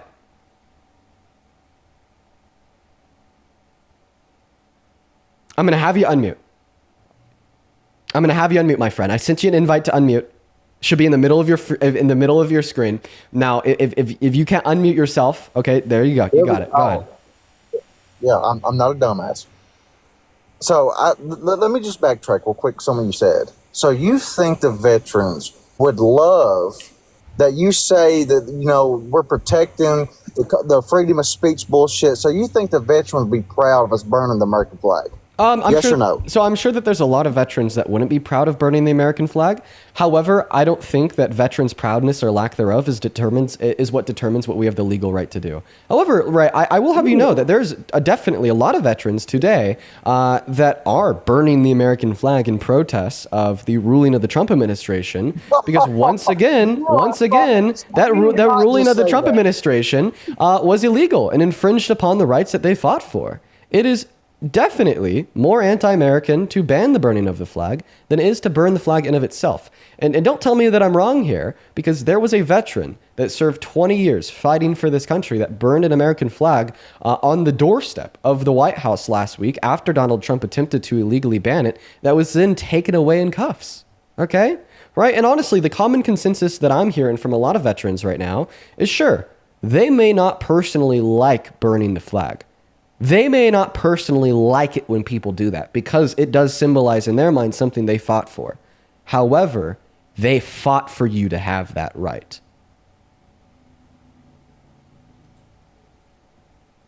By the way, if you stop interrupting me, I'll stop muting you. I just like to make it clear, because now we're on round 2 of me muting you. And keep in mind, the only reason why I keep doing that is because you're interrupting me. And I'll give you the same respect. I won't interrupt you either. But it looks like he's maybe running away. My friend, can you come back to the stream? Are you running away? Honestly, man, it's pretty disrespectful to run away from me. We should make that illegal, because I think it's disrespectful. The same way you think we should make burning the flag illegal, because you think it's disrespectful. You shouldn't be legally allowed to run away from me because of how disrespectful it is. Zach, thank you so much for the $20 on Super Chat. Thank you for the love, Zach. Zach says a piece of cloth matters more than the actual people. Apparently, thank you for the love, Zach. Show some love to Zach down below in that comment section while we look for this next Trump supporter to come up here and give us a piece of their mind. Thank you so much. I'd also like to quickly thank Libby for the $10 and Alex for the $10, saying currently sick with an unknown virus. Dean, can you wish me luck to get to feel better? Yeah, I hope that you feel better. I'm sorry that's what you're going through. Thank you guys so much for the love, though. I'd also like to thank Mark for the $50 on PayPal. Mark says, sorry I missed your birthday, but happy belated birthday, and thank you for trying to keep truth alive. Thank you, Mark. That is so kind of you. Let's get 500 Mark W's for the $50 donation. That is MARC, as well as Valkyrie with a 10, Max with a 5, and Hunter with a 5, and Torrin with a 5. Thank you guys so much for the love over on Venmo. We're going to go to get that next guest loaded into the stream right now. Guys, go and put a MAGA with your age down below in that chat if you'd like to join. We got Southern Military loaded in right now. What's up? Do you support Trump? Hey, no, I don't. I wanted you to bring me up from while your last guest was up there. I'm retired Air Force. Well, I just wanted to be up there at the same time that you were. Well, sir, and I apologize. I appreciate you so much for your service, and I hope you have a good rest of your day. And it sounds like you're standing against Trump. And as a veteran, that is the most patriotic thing that you could do, in commemoration and respect of those that you served with, and in commemoration and respect of those that lost their lives in service. But let's go and get that next Trump supporter loaded in here right now. Make sure that if you are in that queue, that you are specifically an American adult that supports Trump. We are only looking to talk to MAGA today, folks. We're only looking to talk to MAGA today. As well as Lucy with the 10 pounds on Super Chat saying, I love when they get told actual facts, then resort to insults. That basically sums up MAGA. Oh, absolutely. As well as Veteran with the $10 on Super Chat saying, dude, the smartest thing for you to do is to keep the word veteran out of your mouth. You voted for a guy who called us losers and suckers. Mm-hmm. Yep. Good to see you, by the way, Veteran. All right, moving on to the next guest right now, everyone. As well as Ian with the $5 on Venmo saying, I'm so sick and tired of people saying that the U.S. flag only represents the military. Yeah, me too, Ian. As well as Brad with the $5 saying, get pushed. Happy birthday again. Brad, good to see you again. I appreciate you for the love. All right, what's going on? Do you support Trump, Justin? Nah, man, I voted for him 3 times. I just want to tell you, keep doing good work, man. You're opening eyes and you're informing people. So voted for him 3 times and really wish I didn't vote for him this last time. So keep fighting the good fight, man. Justin, I appreciate you for coming up here and saying that, man. You prove that change is possible. Dude, being a 3-time Trump voter to go to standing against him is very impressive, and I'm proud. What's up? Are you MAGA? Yes. How you doing today, Dean? I'm doing pretty well. We just got done watching, a ramble and spitfire of nonsense from Trump in the White House. I know, what else could we expect from, his incoherent ASS? But Sweet Pea got a couple questions for you. You're telling us you support Trump. Why is that? Oh, several things. Over the 4 years of Biden's term, he approved a $4.7 trillion in new 10-year debt through legislation and executive actions, correct? Yeah, correct. Just like Donald Trump approved twice that at $8.6 trillion in his first 4 years, and he's already approved $4.5 trillion in his first 200 days of his second term. Yeah. So we keep going back because every president does it. You do realize that, right? Oh, so when you try to use it as a point against Biden, it's a bad thing. No, but then when I respond to that by bringing up the fact that Donald Trump spent twice as much in his first term and has already spent as much as they did in 4 years in his first 200 days, all of a sudden it's no big deal and every president does it. I was just giving you an example. And yes, I'm not saying he didn't do that. Okay. But what he is doing is bringing back companies. He's bringing back companies? Did you know that point number one? 4 and 5 corporation companies have already shifted production to the U.S. and at least 15% more are considering it due to high tariffs and ongoing supply chain challenges. Okay, 3 questions. So if more companies are moving their manufacturing back to America, point number 1, why is investment in American manufacturing down? Point number 2, why is GDP growth down by a factor of 2 compared to last year? And point number 3, why is unemployment up? It's a process, my friend. Well, it seems like the process of getting these companies back to America would indicate slow and gradual economic growth, but it's not even that we don't see slow and gradual economic growth through this process. We see the opposite. The economy is going down the shitter. Well, we just started these tariffs a few months ago, and the revenue we have right now is $142 billion. Right. Paid for by whom? It doesn't matter who's paying. Yeah, the consumer, but do you understand too? We are not getting as much on the tariffs as they were getting on us. Okay, well, we're going to respond to that first point. So you said that they've raised like $170 billion. I asked you who it's paid for. $142 billion. I can give you about $96 allow me to finish. Revenue, making an so annual you said that the tariffs have raised $146 billion or whatever. I asked you who pays for that. You said the consumer. Let me ask you a question. Do you spend a greater proportion of your income on consuming goods, the less money you have, or the more money you have? Do you understand you're going to sit here and you're going to talk around it? Do you understand you're not answering my question? Do you understand this cannot happen overnight? Do you understand that you're not answering my question? Do you spend more of your money on goods that you buy when you have less money or more money? Usually when you have less money. Okay, so if you are telling me that the tariffs have raised $142 billion and the consumers are paying for them, but you spend more of your money on that consumption, the less money you make proportionate to your income, then all you're telling me is that $146 billion has been funded disproportionately by poor people. So why do you support a regressive tax on the poor to generate more money for our government to spend on policy like the Big Beautiful Bill, which also redistributes wealth to the rich by cutting the benefits of low-income Americans, by taking 10 million people off of healthcare and 3 million people off of food stamps? And the deductions. We'll go through the percentages of the Big Beautiful Bill in a little bit. I'd be more than happy to. Wait, have you already been up here? Now, what I'm trying to tell you is if people quit buying cheap shit from China and start buying quality shit from the USA, we would be much better. But people won't quit buying cheap shit. Oh, well, maybe if you want people to buy higher quality goods, quote unquote, don't take their money from them. When people have less money, they're obviously going to be more incentivized to buy, quote unquote, lower quality goods because they're less expensive. But were you up here like 2 days ago? Let me ask you one No. question. I need to know. Were you up here 2 days ago? Yes, I was on your live. I was on Parker's live. All right, my friend, we're going to move on to the next guest just because you were up here 2 days ago, and I guess we had the same exact conversation. Let's go to get that next Trump supporter, Leah, connected into the stream, guys. Please only join if you are a Trump supporter. As well as I'd like to thank Natalie for the $5 on Venmo, Lola with a 3, Alexis with a 3, and Condra with a 15, saying happy belated birthday, my friend. Did you have that tequila? I did. I got some Casamigos. It's great. Thank you for the love, Condra. Let's show some love to Condra down below, everyone. I'd also like to thank Lola for the $15 on PayPal. Lola didn't leave a message, only the love, as well as Brooke with the $15. Once again, also saying happy belated birthday. It was so fun hearing you the other week on one of my favorite podcasts with the I've Had It ladies. Oh, it was fun to record that. They were awesome. Thank you guys for the donations. What's up, Leah? Do you support Trump?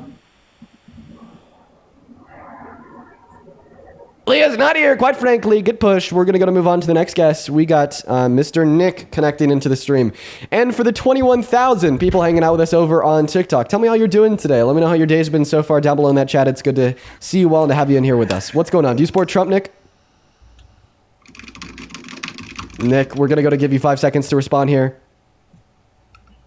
Banned! Moving on to the next guest. We got Rylan connecting, guys. You will be banned if you attempt to join the live and you are not an American adult that supports Trump, folks. What's up, Rylan? Are you MAGA? Yes. And how old are you?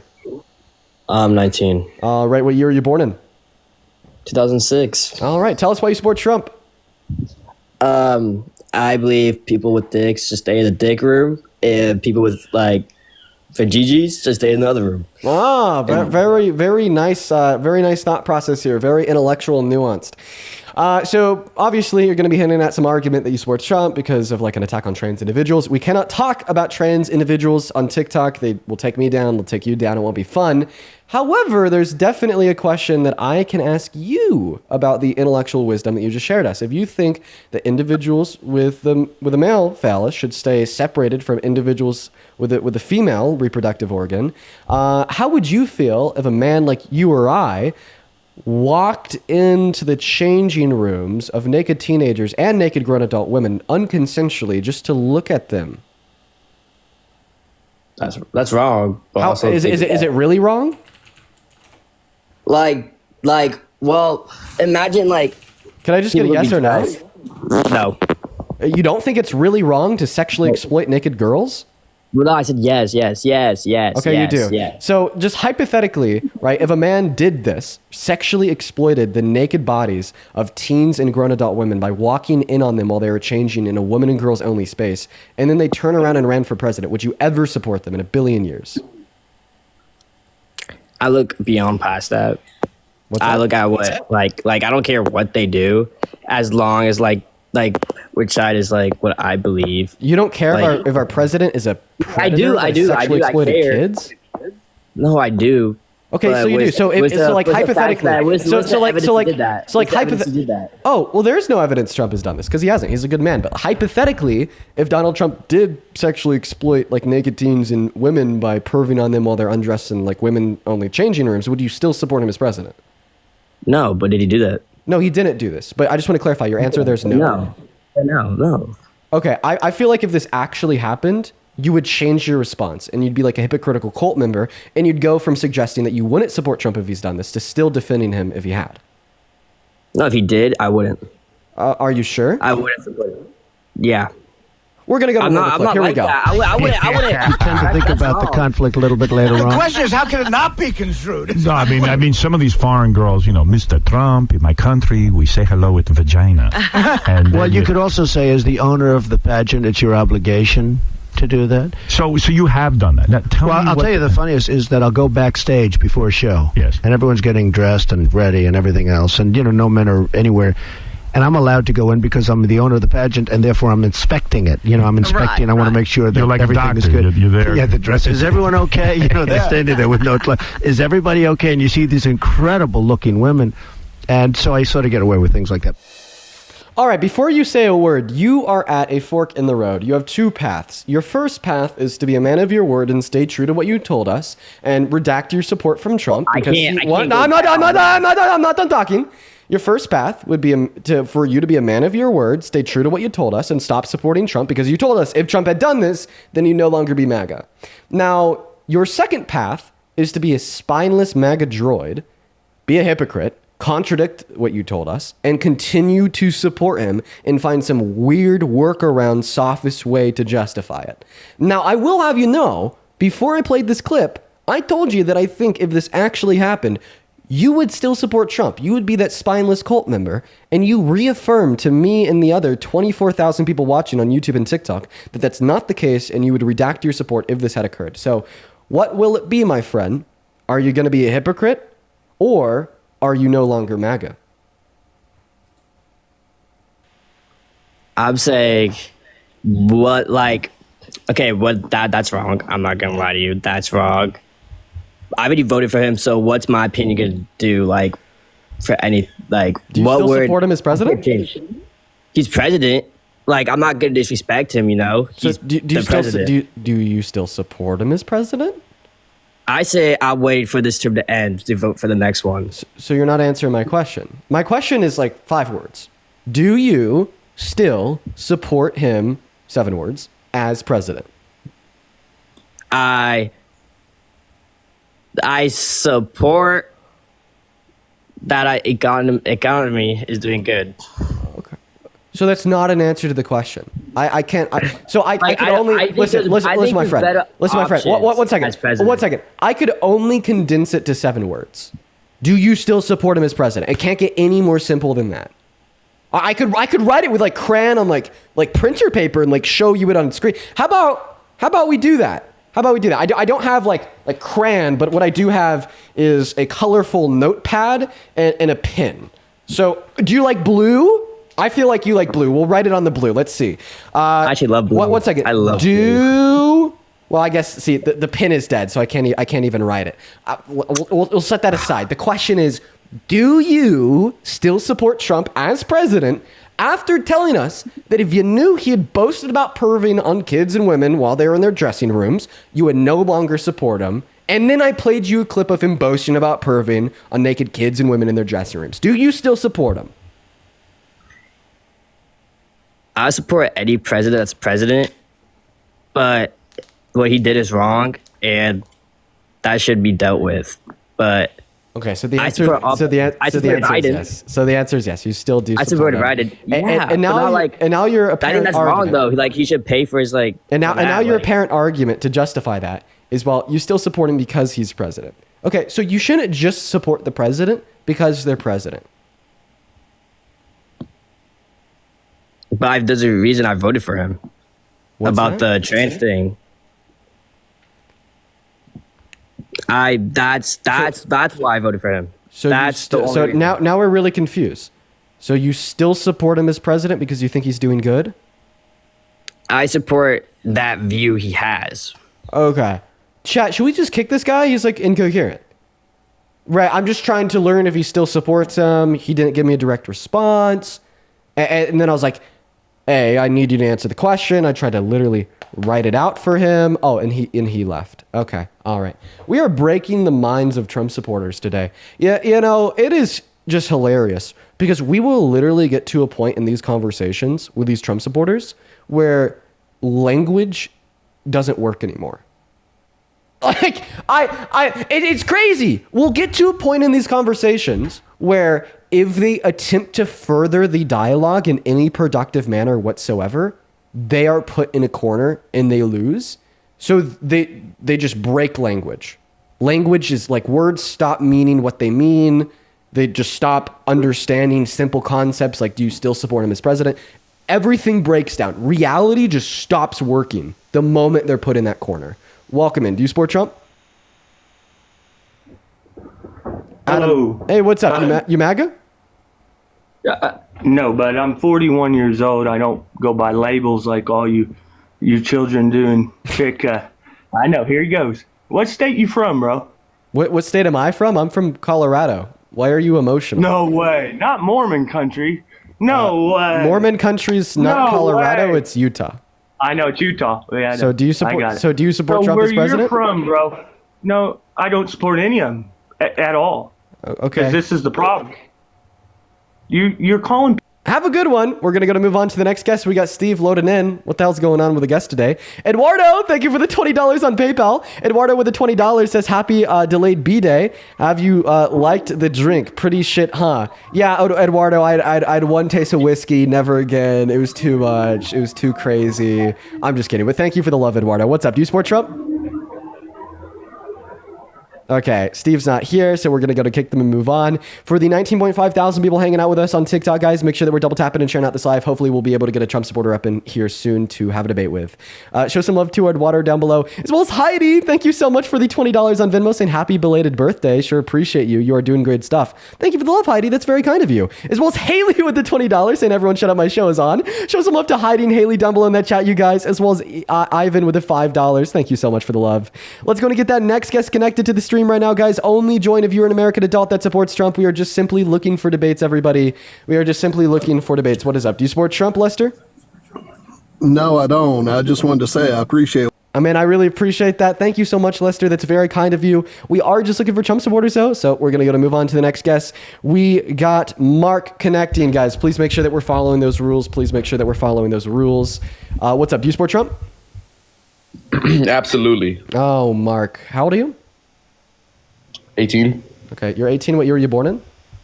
2007. Great. And you absolutely support Trump. Out of curiosity, can you name one of his policies? No tax on tips.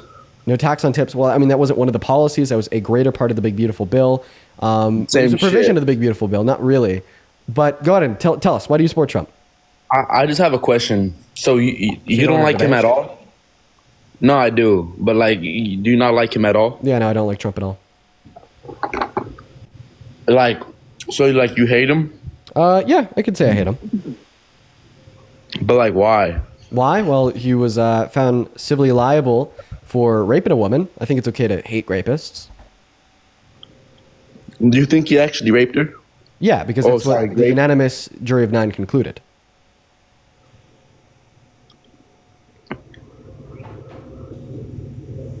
Deadass? Yeah, Mark. So why do you support him? Like, do you think what he did about the whole entire space shit was wrong? Or nah? The space shit moving like the center from Colorado to Alabama? Yeah. I don't give a fuck. That inconsequential. Who cares? So why do you support him? Just his policies, his policies, you know? Okay, so which one of Trump's policies makes you support him as president? All of them. All of them? Okay, so is policy to cut healthcare for 10 million low-income Americans and food stamps for 3 million low-income Americans is one of the reasons you support him? Exactly. Okay, and why do you support low-income Americans dying and starving? Because it was Trump that did it. Okay, all right. I think he's trolling. We're going to move on to the next guest. You know what? I'm happy that we have 3,000 people on YouTube, 20,000 people on TikTok. Because I just want to show you guys the type of people that still support the president. I just want to show you guys the type of people that still support him. Adam, what's up? Are you MAGA? 6'7". 6'7", banned. Moving on to the next guest. Here we go, everyone. Let's go and get that next guest connected. We got I Know It All 1776 connecting. Oh my goodness gracious, you guys. What a day. What a day in the Dean stream. What's up? Are you MAGA? I Know It All. Hi, you're connected to the live. Do you support Trump? I Know It All. You have 5 seconds before I kick you, my friend. 4, 3, 2, 1, and ban. Moving on to the next guest. Hop in that queue if you support Trump. We will get you up here. We got probably riding dirt bikes connecting. Also, by the way, if you want to support me, you can find my Venmo and my PayPal in the link tree in my bio, y'all. I get 100% of those proceeds. Welcome in. How old are you? I'm 18. What year were you born in? Mango. Okay, goodbye. We got Mira Tommy, 27, connecting into the live stream, guys. Only join the live if you support Trump. Only join the live if you support Trump, you guys. We're just looking to talk to some people that still support the fascist in chief. Looking to talk to some people that still support the fascist in chief. I know it all. 1776 is back in the queue. We'll try to let him back up. What's up? You did not speak last time. Are you going to speak this time? Yeah, I had to go take care of my kids real quick. No worries. Are you a Trump supporter? Yeah, I have actually a question for you.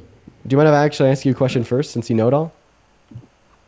No, I wanted to ask you a question because I don't know what you're thinking, but with Roe v. Wade, are you in favor of that? Yeah, I'm in favor of federal protections for women's access to abortion. 100%. How they overturned it? How they overturned it? Yeah. I mean, like, obviously, like, I don't like the fact that they overturned it because I want women's access to abortion to be protected on at the federal level. Okay, but like you're okay with it now, though, right? Like, it's legal and everything. You're not gonna like try to. When you say okay with it, like, no, like I really do wish it was protected at the federal levels, so therefore I don't like that decision. Okay, but like you don't really have a problem with it, though, right? Obviously, I do have a problem with it because I don't like it for the last time because I think women's access to abortion should be federally protected. But the Supreme Court ruled on it, though. Okay, and you could still like have like an opinion if you like or don't like a SCOTUS ruling. Right, but like the Supreme Court is the standard for legality, not the standard for morality. What do you say to all these people that like really like say Trump and the Supreme Court's a bunch of fascists for overturning that? What do I say to like people saying that they're fascists for overturning Roe v. Wade? Yeah. Well, I mean, I think that there's about 1,000,000,001 reasons why Trump is fascist. I mean, I don't really know like what you're trying to get out of me. I'm telling you that I don't like the ruling because I think that women's access to abortion should be federally protected. Now, why do you support Trump? Well, no, the whole reason I'm saying that is because like it's kind of like the same argument with the whole flag burning thing, right? Like you're sitting here and you're saying like, oh, I don't like this ruling, but then you're saying I like that ruling. Okay, well, the executive order signed into law by Trump to ban burning of the American flag wasn't a ruling from SCOTUS. That was an illegal attempt to actually circumvent the powers vested in SCOTUS to interpret the First his executive order? Are you talking about his executive order? Yeah. Is arson legal? Is arson legal? Yeah, burning down other people's property is arson, and that is illegal. Okay, so with these people that are doing these things, right, and specifically talking about the LA riots, right? Were they not going inside and were they not burning down cars? Were they not having these riots? And then were they not burning the flags while these riots were going on? What does burning cars in LA have to do with illegally banning burning of the American flag? Because it's still arson, right? Like, so just because you're allowed to burn a flag, you can burn a flag on your property, right? But the moment you start destroying public property with that burning, such as scorching the ground, making imprints, destroying public property, while in the commission of doing that, that's not legal. The common law definition of arson would be the burning of other people's property. So, like, one second, the difference between arson... Is public, one second, my friend. Public property is still not only your property. Yeah, but if you own a flag, it's not public property. It'd be your property. Okay, so can I go up to a stop sign and just tag a stop sign since that's my property? No, because it's not your property. That's because it's public property, right? It's designed for everybody. It's not just yours. Yeah. It's the same logic. So public property is not specifically your property. Exactly. So what I'm getting at basically though, if you destroy streets by burning an American flag, right? Even if it's a little small scorch, should those people still go to jail?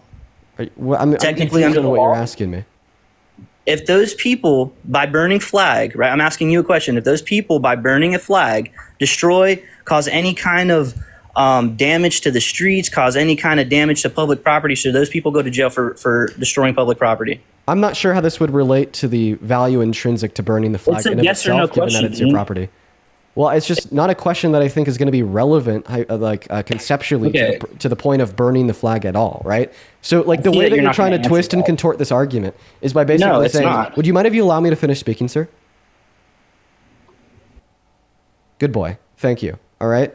So I'm bringing up the fact that a week ago, Donald Trump imposed a new EO into law that banned the burning of the American flag. And I think that is wrong, as burning the American flag is a constitutionally protected behavior under the First Amendment per a SCOTUS ruling from the 80s.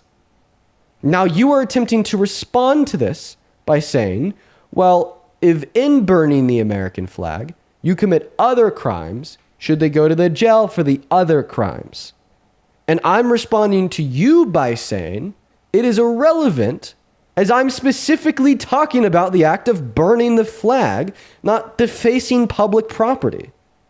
If in the process of you burning a flag, you deface public property, should you go to jail? This is the last time I'll tell you this. It is not relevant to the conversation on if you should go to jail for burning the flag in of itself, in a vacuum, isolated from all other facts. It's because that is what Donald Trump wants to make illegal. Now, why do you support Trump? I see that you conceded to that point. It's not a concession for me to tell you that your question is irrelevant Dean, let's just to move on. burning the flag in a vacuum. You made your point, Dean. Okay, so also there's this other thing I wanted to ask you. There was actually I don't want you to ask me a question. I want you to tell me why you support Trump.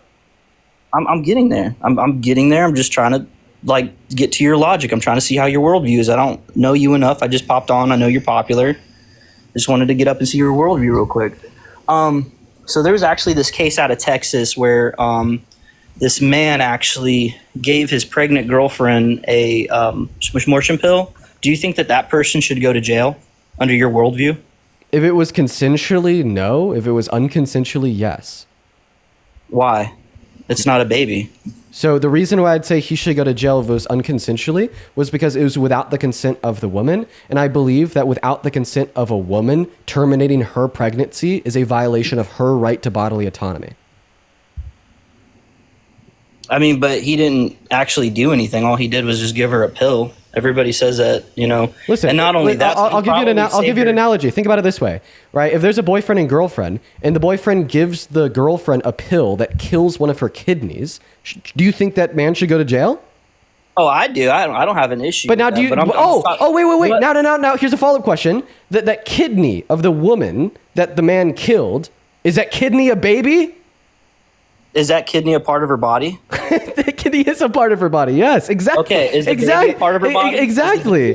But it's in her body. So of course the reason why I would argue that if a man were to, oh my God, when I started asking that question. Thank you. So can I finish my statement, please? Can you answer the question before you start trying to change the goalpost again? Is the baby a part of her body? The fetus is reliant on parts of her body and growing inside of her body. Okay, so being able to point out.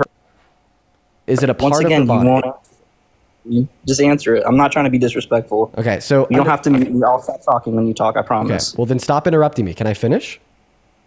Just answer the question, then, Dean. Okay. Well, I'm going to need to be able to speak in order to answer the question.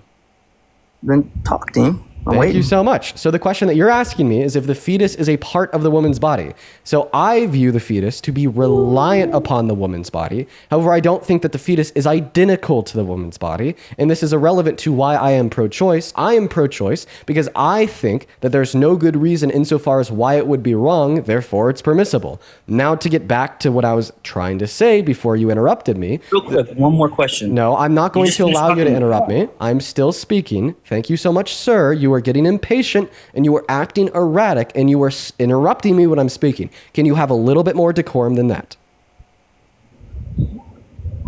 Okay. So yeah, I'm listening. Thank you so much. So once again, you asked me the question, if a man unconsensually gives a woman an abortion pill, should he go to jail? My answer would be yes, and my reason would be that would be a violation of the will and consent of the woman over her body and what is inside of it, amounting to a violation of her bodily autonomy. I also attribute something similar to property rights, that of the fetus over the mother. All right, sorry, that of the mother over the fetus, right? So think about it this way, right? If I own a car and it is my car, it's my property, and I take a iron and I break all the windows on my car, did I do something wrong? Should I go to jail for breaking all of the windows on my car? That's a very horrible analogy, but answer the question. Like you've been telling me to this whole time. Now you answer the question. That's a horrible analogy. Oh, you're first not off. answering the question. Wait, this whole time you've been drilling into me for apparently not answering your questions. But then the moment I ask you one question, you can't answer it. Get pushed, bro. That's Dean. That's not a fair analogy. Well, it seems like somebody can't answer a question. Another car. You can't compare a smishmortion to breaking your own vehicle. That's not the same thing. So feel free to make that argument after I'm done giving you the analogy. I'll just simply have you answer the question to begin with. No. No. Feel free to like try to like make an argument that these things are not comparable within the relevant senses that I'm describing after I make the argument. But I'll just simply have you answer the question, right? If I own a car, right, and I take an iron and I break all the windows on it, am I doing anything wrong? So does that car only belong to you? Like, are you the sole owner of that car? Yeah, it's my car. You paid for it in cash. You don't owe money on it, nothing like that. I'm going to give you 5 seconds to answer before I kick you. Dean, I wanted to ask you one more question. 4, 3, 2. That was a horrible 1. analogy. Come on. Do you have an fair. answer? Be fair. Do you have an answer? Be fair. You don't have an answer, right? Dean, be fair. And skipped. Ruby, I appreciate you for the galaxy. That is very kind of you. Let's go and get that next guest up in here. I gave him all of the opportunity in the world to attempt to answer the question, but of course the Trump supporter can't answer shit. We're going to now go ahead and move on to the next guest, Nick. And Nikki, thank you so much for the galaxies. That is incredibly kind of you. As well as Bread with a $1 over on Venmo. Thank you. And then Sarah, thank you for the $20 over on Venmo saying, happy late B-Day. Thank you for being so educational. Please take care of your mental health. Thank you so much for the love, Sarah. Let's get 200 Sarahs, 200 Sarah W's down below in that comment section. What's up, Nick? Do you support Trump? Yep. Okay, how old are you? I'm 18. Okay, what year were you born in? 07. And can you speak up a little bit or get a little bit closer to your mic? Yeah. Okay, awesome. So why do you support Trump? Because he's doing really well for this country, and I support his views. Okay, what is one way that Donald Trump has helped the average American in the last 200 days? I mean, there's a lot. I'm not sure where to really start here. Well, if there's a lot of ways that he's helped the average American in the last 200 days, it should be relatively easy to name one. For instance, there's a lot of colors in the visible light spectrum, and because there's so many, it is very easy for me to name a handful like purple, pink, blue, green, purple, orange, right? So now because you think that there's a lot of really good things he's done for the average American in the last 250 days, you should very easily be able to name one. Take it away.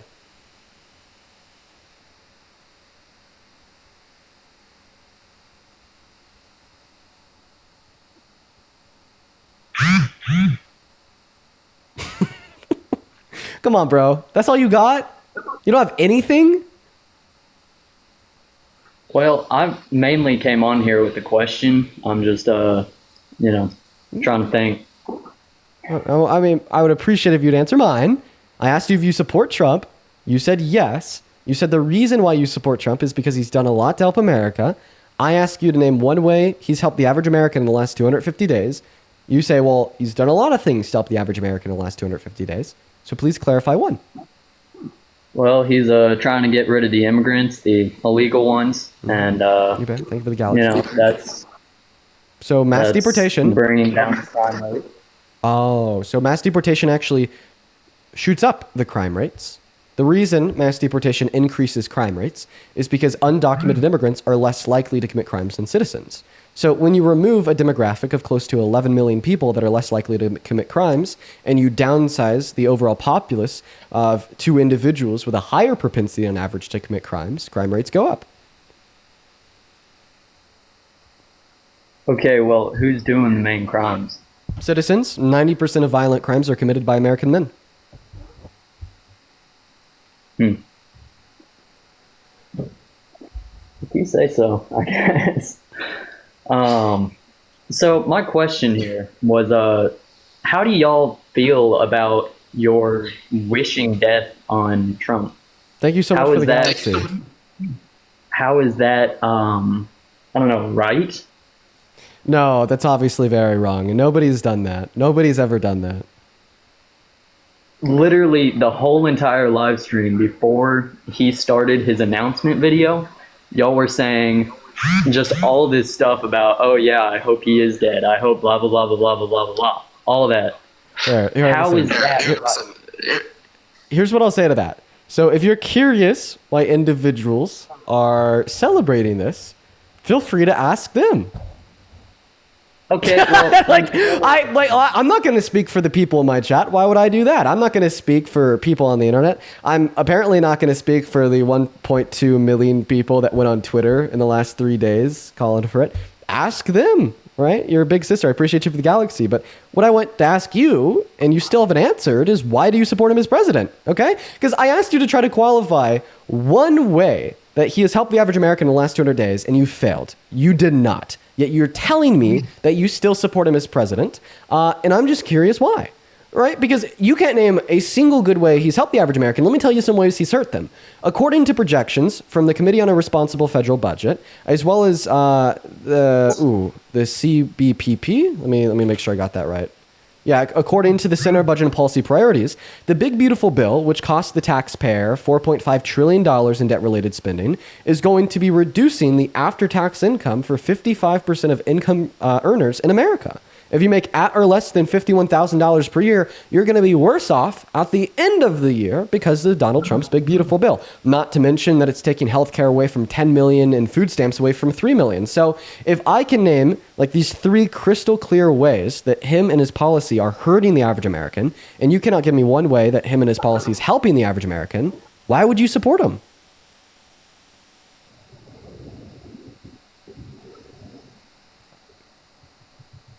Because of his views. Which ones?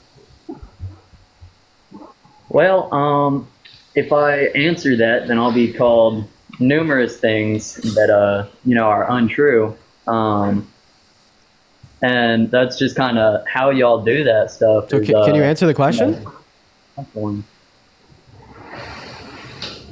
What views of the adjudicated rapists, 34 count felons, are you a fan of?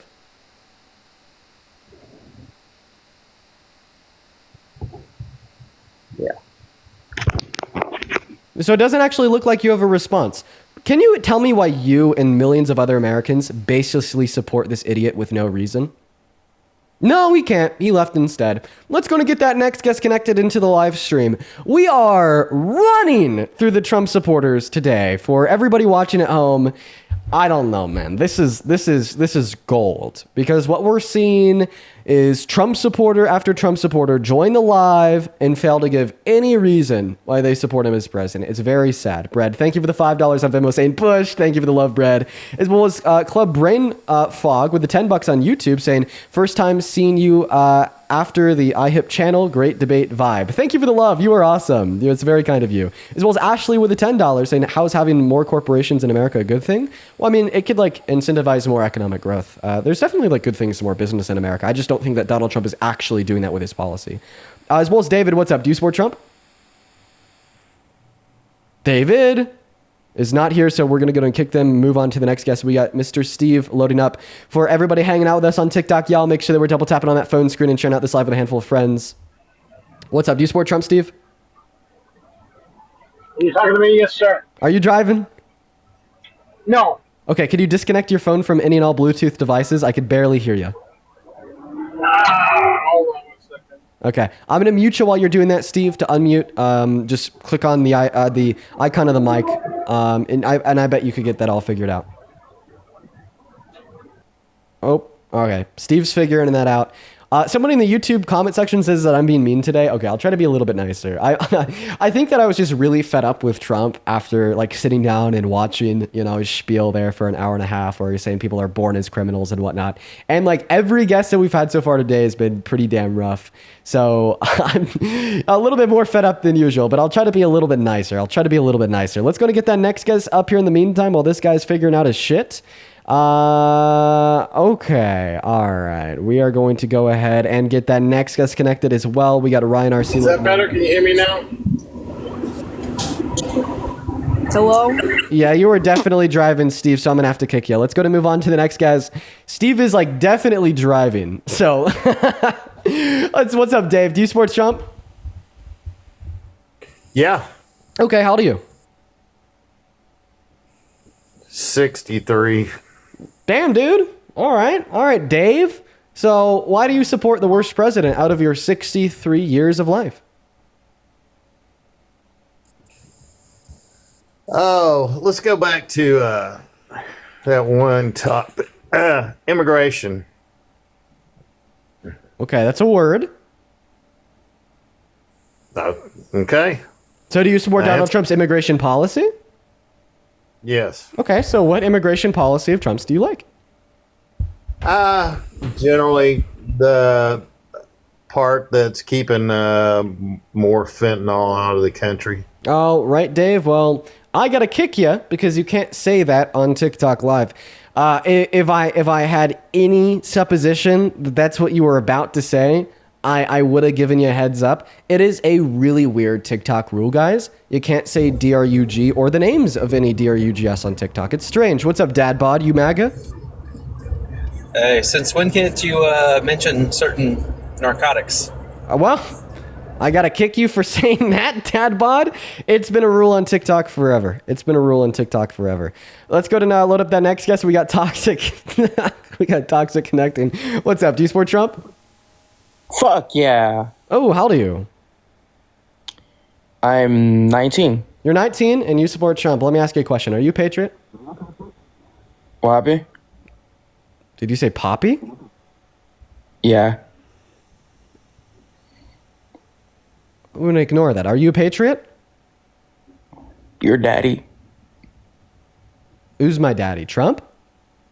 Yup. Would you argue that Trump is my daddy because I'm a citizen of America and he's the president of America? Yes, sir. Are you an American citizen? Yes, sir. So logically, this would imply that he's your daddy too, right? Hell yeah. Can you say that? He's daddy for sure. Okay. All right. We're going to move on to the next guest. Here we go, guys. Let's go to get that next guest connected into the stream right now. We got we got Terry Mills loading up in. That one's always funny. Some of them are willing to do it. Some of them are willing to say, Trump's my daddy. Then other ones going to like piss him like, no, he's not my daddy. He's your daddy. What's up? Do you support Trump, Terry? Yes. All right, man. You're talking to me through like headphones, earpods, AirPods. Yeah. If you take them out, does it sound funny? If you take them out, you'll sound about 1 billion times more clear. While he's doing that, Bailey with $1 and Adriana with $1 and Bailey with another $1 over on PayPal. Thank you guys. How's Very this? kind. Much better, my friend. Take it away. Why do you support Trump? For his policies. Oh, which ones, Mr. Tear? Close the border. Oh, so what policy did he implement to close the border? I don't know where you're living, but just enforce the border. Well, I mean, I think that's kind of like a lame response, right? He didn't just enforce the border. The reason why I think we've seen such a strong and significant reduction in undocumented entries into America is not because of good policy. It's because of fascism, right? Because we have to remember at its core, regardless if the immigrant is legal or not, if you had your sister or brother or mother killed from a illegal, undocumented, or raped or murdered, okay, say great, you'd feel different. You would feel different, I think. Okay, so actually, well, here's what I would say. If an undocumented immigrant commits a crime, they're not committing the crime because they're an undocumented immigrant. They're committing the crime because they're a bad person. And for this reason and more, it's bad to look at an undocumented immigrant that's committing a violent crime and then superimpose your feelings on them to every undocumented immigrant in the country. This is just a tool of demonization and dehumanization to justify and warrant constitutional and human rights violations. We can't say that because an undocumented immigrant killed Laken Riley, that therefore we should be taking the hard-working undocumented fathers and mothers that own businesses, work as employees, and make our economy prosper, violate their constitutional right to due process, and lock them up in CCOT down in El Salvador by the plane loads. That's unfair, sir. And you know what else is really unfair is for you to feel this certain way about all undocumented immigrants because of your bigotry, but then when we know that this one man, Mr. Donald J. Trump, who's serving as our president, is a rapist, per the unanimous ruling of a civil court last year, I am not you don't care and you want him there.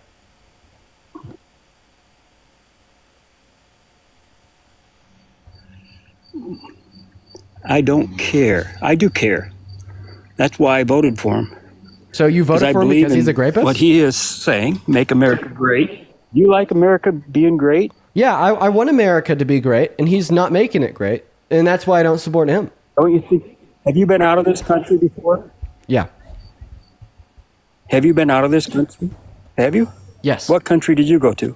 I've been to a handful of countries. What country?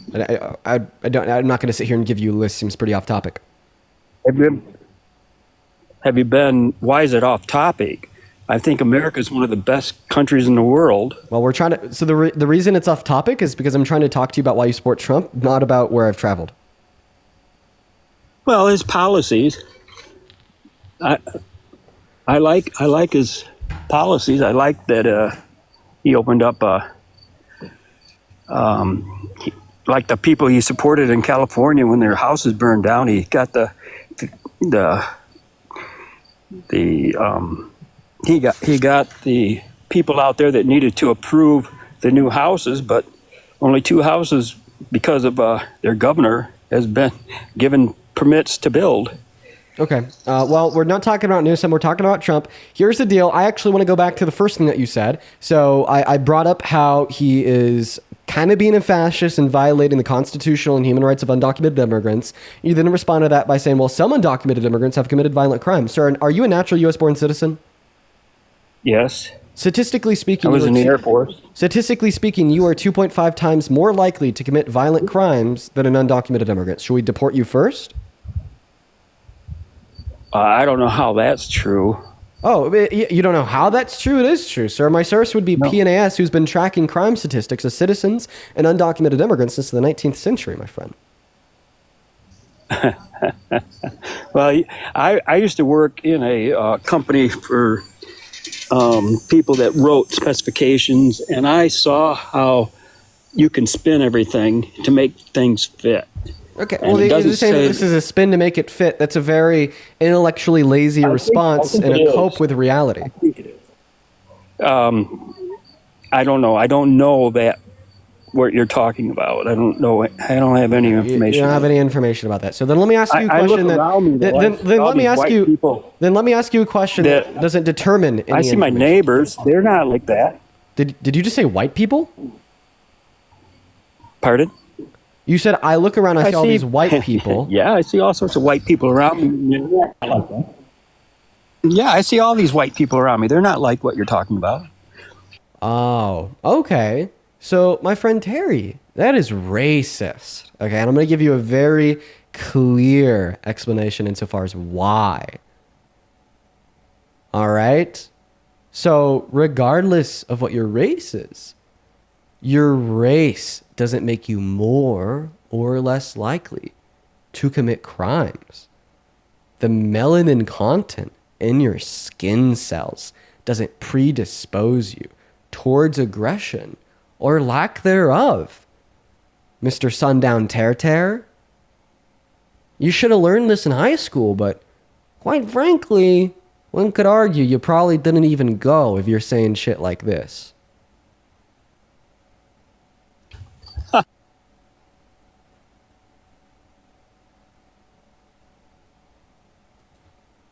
Have a good rest of your day. We're going to move on to the next guest. All right. Let's get that next guest connected. If you're in that queue, make sure that you support Trump. That rhetoric is so incredibly disgusting. And no, I'm not going to be debating people on if black people are more aggressive or not. Okay, right? That's not open to debates. That is bold-faced racism, and that's not accepted in this space. It is obviously false. Hello, Jason. Do you support Trump? Hey. Yes, I do. But okay, how old are you? I'm 18. Okay, what year are you born in? Going on 19, 2005, 11/10/05. You actually cannot be 18, born in 05. I hope you have a good rest of your day. We're going to go ahead and load that next guest in Faith. Matt, thank you so much for the $20 on Venmo. Let's get 200 Matt W's down below. Matt says, I watch you all the time as a mom of 3 boys. I'm so proud of you fighting for the good fight. Thank you so much for the love. Show some love to Matt down below, as well as Rachel with the $10. Thank you so much for that information, Rachel. And Libby with the 10. Thank you so much, Libby. Show some love to Rachel, 10, and Matt down below in that chat. Sorry, Libby, Rachel, and Matt down below in that chat. Welcome in, Faith. Are you MAGA? Yes, sir, I am. Okay, Faith, how old are you? 48. 48, Born in sounds good. 77. Okay, take it away. Why do you support Trump? Well, I have a more unique approach, I would say, than maybe some of your other viewers. I just came across this live, so I just wanted to say first, it's nice that you're having a calm intellectual, debate where you're letting people speak. So I do appreciate that. I would say, first of all, I am a felon myself, so I have a unique perspective there. Also, my husband is a 100% disabled veteran. So one of the main reasons why I personally support Trump is because my husband's pay over the years, anytime a Democrat was in office, was substantially hurt. The supplies he would receive when he was active duty, the gear that he needed, etc., was always impacted heavily when a Democrat was in office. He would not have the things he would need when he was deployed, etc., and then it would reverse completely when a Republican was in office. I know that Trump doesn't, at least at the time, was not someone that really stood by one side or the other and kind of conformed as he went through his political race and became a Republican eventually. But for me, knowing that my husband's pay was impacted so heavily and our family was really struggling, we voted for Trump. At least, my husband and my son and such. I personally, of course, am a felon and I'm not allowed to vote. But we do support him. And I will have to admit, unfortunately, I had very high hopes and I was really hoping the economy would bounce back. And it's very sad that it hasn't. So I would not say that he has solved everything in any capacity. Do you mind if we voted for him, yes. Okay. So about you arguing that seemingly your husband, who's a disabled vet, is treated worse under Dems and treated better under Republicans is false. I mean, let's just look at what Biden did for vets, including disabled vets such as your husband. First and foremost, he gave the military a 5% pay increase. That's the largest pay increase since we went to war in Afghanistan under Bush. Second of all, he passed the PACT Act, which was a $800 million investment into the VA, into veterans health care. And because of the PACT Act, this $800 million investment, they were now able to offer new services to over 1 million vets that were not covered before the PACT Act. That's great, okay? And what has Trump done? Well, so far in his second term, he's defunded the VA, causing them to have to fire 55,000 of their employees, okay? And talking about disability here, a need for healthcare, he's defunded healthcare too. He cut Medicaid by $900 billion, which is increasing the premiums by 75% for everybody that's still on them, but it's also cutting 10 million people off them. And he called veterans suckers and losers. And if your husband got disabled in the line of duty, he had his life permanently altered out of a fight in defense of the American Constitution, which Donald Trump has belligerently been infringing on, hundreds of times, many times in the last 250 days. December of 2022, he called for its termination. Yeah, he called for the termination of the thing that your husband was defending and almost lost his life over. And first day in office, he signed Executive Order number 14160 into law, which infringed upon the 14th Amendment. He infringed upon the thing that your husband could have lost his life over. Last week ago, he infringed upon the First Amendment, same thing. We just had a federal judge rule that his tariffs were unconstitutional, same thing. I mean, in the 2020, he tried to literally rig and steal the election from Biden, then admitted to it in court, same thing. So not only did Biden offer better benefits to veterans, and not only did Donald Trump hurt people's access to health care, but he's also been belligerently disrespecting and infringing upon the core foundation of this country, which all service members, including your husband, have taken an oath to uphold. So you just said I was wrong, but if you listened carefully to my statement, what I stated, and I have been married to my husband almost 30 years. I was with him before he joined. He served in the Air Force honorably and the Army honorably. I've been with him every step of the way, even as he became 100% disabled. And what my statement was, is that while he was active duty, and when he would get deployed, or we would experience things as a military family, the supplies they needed, the gear they were provided, I would see him either have parachutes with holes in them, or parachutes that were safe. And it was always affected by who was in office. Now, you can use your statistics to state the different things you're mentioning. I'm not disputing anything you're mentioning. Okay, here's a But good what question. I'm mentioning is how we were affected and why we voted for Trump was because of that. Name one good thing that Trump has ever done for your husband. Well, as far as when he was president before, the economy did boost back initially, and that's why I said no. As of now, I unfortunately have not seen progress. What did he do though? Like that you're not telling me something he did. I'm asking you for something Donald Trump did. Like, what is a policy that Donald Trump passed that helped your husband? What was a provision within the DOD that Donald Trump got done that helped your husband? What was an executive order that Donald Trump signed into law that helped your husband? What is one specific action of Trump that he's taken in his first term or second term that has helped your husband? Trump was not in office when my husband was active duty. Okay, so you're telling me that you support Trump even though he's never done anything to help your husband, just because you think other Republicans have done things to help your husband, and you think that other Democrats have done things to hurt your husband. I don't think that this is a defensible position. You can't tell me that you support the man that's infringing upon our Constitution, taking our civil liberties, rights, and freedoms away, destroying the economy, dropping it in the first quarter of this year, deporting 8.3 million of our workers, and infringing upon the access to healthcare of 66 million American women, even though he's done nothing to help your husband, and you support him? You can read off Google. You can read your Google statistics. I'm telling you a real life fact. My husband either had holes in his parachute or not. You can say that that's not serious to you, but it is to me. How do the Democrats put holes in your husband's parachute? Because they would not provide the proper funds necessary to provide new and safe equipment for our troops. The DoD budget has increased every single year. You can read Google all you want. I'm talking about real life facts of seeing my husband pack his gear to go and knowing that he had brand new equipment or not. Okay, so are you arguing that Obama put holes in your husband's parachute? I can tell you we lost everything we owned when Obama was in office because of the things he put into effect. Absolutely. Okay, so you're telling me, so at its core, your argument is, even though you can't name anything that Donald Trump has ever done to help you, you I don't support have him. to use Google. Ma'am, Faith, just allow me to finish. Allow me to finish. You're telling me, Absolutely. even though you cannot name anything that Donald Trump has ever done to help you, you support him as president because you didn't like Obama. You asked how he helped my husband, and I said that he was not in office when my husband was active duty. How he helped our family the first term was that I was an independent contractor.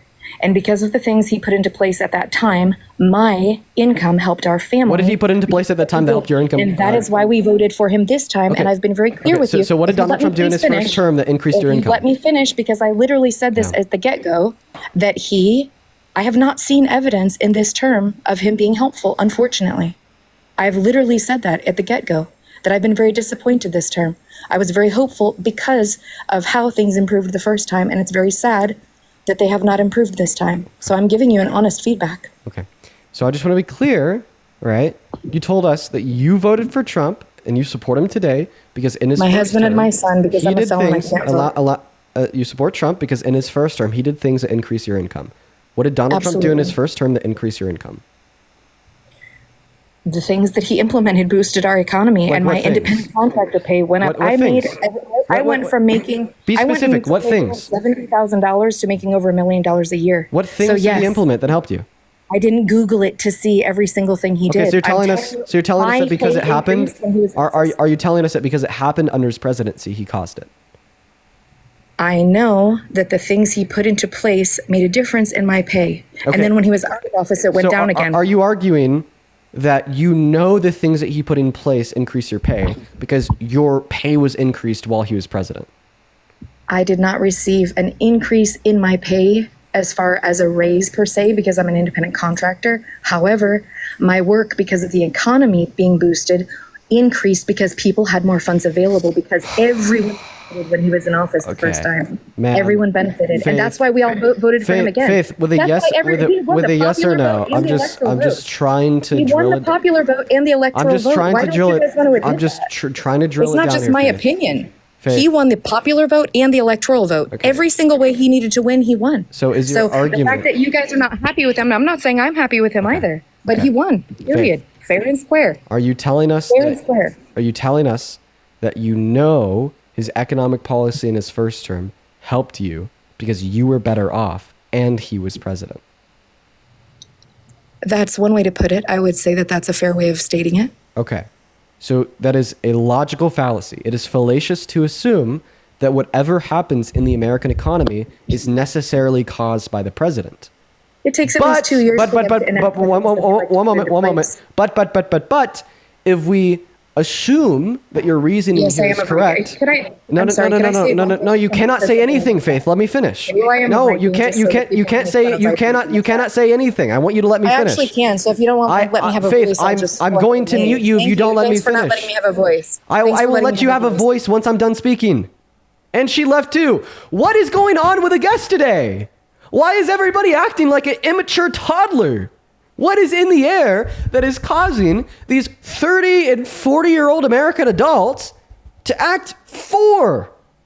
It's been every guest today. Every guest today has rage quit simply because I have asked them to let me finish speaking.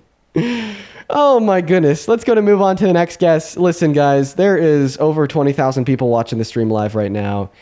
We got near 4K people on YouTube, 17K people on TikTok. If you're a Trump supporter and you're trying to join the stream, I swear to God, if you act as the guests have been all day, you are hurting your own movement because you're just showing us how miserable, sensitive, and unintelligent Trump supporters truly are. What's up, Gusto? Do you support Trump? Yeah. All right. Let me thank a couple people here before we hop into the debate. Emma, thank you so much for the $20 on Super Chat. Let's get 200 Emmas down below. Emma says, if we know someone hurt by an undocumented immigrant, then we would learn to hate all undocumented immigrants. Well, almost every mass shooting has been done by a white man, but he ain't saying shit about that. Wonder. That's about a guess a long time ago, and that's actually a fair response to his point. Let me go ahead and thank a handful of others. If you do want to support me, you can find my Venmo and my PayPal in the link tree in my bio, everyone. I'd also like to quickly thank Amanda for the $10 saying, happy late birthday. You don't look as rough as I expected today. I'm feeling okay. As well as April with a 10 saying this guest is lying. Oh yeah, the last guest was totally lying. Then Amanda with another 10. Thank you so much for the love. And then Richard, hey, thank you for the $50 over on Venmo. Let's get 500 Richard W's. That is so kind of you, man. Thank you so much for your kindness and the love. Richard with the 50 big one says, I'm a black professional. It's heartbreaking to see the far-right Twitter sphere talk about black communities as if there's issues that are inherent, ignoring underlying factors. I appreciate you shutting down that clown instead of feeding the narrative. Much love and happy belated birthday. Richard, I'm very happy to have you here. Thank you so much for the love, man, as well as the kind message. And I apologize that you had to listen to that guy yap about his racism. Thank you for the $50 once again. As well as Rachel with another $10 saying, you and Adam Scott can't finish that, but thank you so much for the love, Rachel. Okay. All right. Take it away, man. Why do you support Trump? Yeah, I mean, I'd say from an economic perspective, definitely not so much a character perspective. That's kind of my take on it. So you support him because of his policy. So what Trump policy are you a fan of? The tariffs. Ooh, okay. Kind of cutting federal jobs. There's a lot of waste in the federal government. I know a lot of federal workers that don't work all day. Okay. So let me ask you a question. Do you agree with American excellence? Do you think it is important for us to be the best country on the face of planet Earth? Hit or miss. I mean, it's definitely a great thing to have because you can also, being the greatest, you can provide a lot to other countries and people. Right. So would you say that you really care about American innovation? Yeah, definitely. Okay. All right. Well, then you shouldn't support the tariffs because what breeds innovation? Competition. And what do tariffs limit or prevent in the American market? More competition by isolating to only goods produced by American companies and blocking out goods produced by non-American companies. So because the tariffs cause less competition in the American market, and competition is what breeds innovation, well, then we'll have less innovation. And if you care about American innovation and tariffs will cause us to have less innovation, then you shouldn't support the tariffs.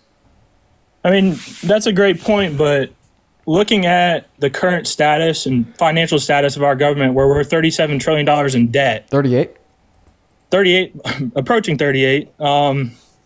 Really, none of the stuff you say matters as far as being able to provide free health care, food stamps, help to people. Did you know that Donald Trump increased that number by $4.5 trillion not even 100 days ago, the big, beautiful bill? Why aren't you talking about that if you care about the national debt? I was going to say, I mean, he started off great, cutting federal jobs, tariffs, bring in more money to the economy.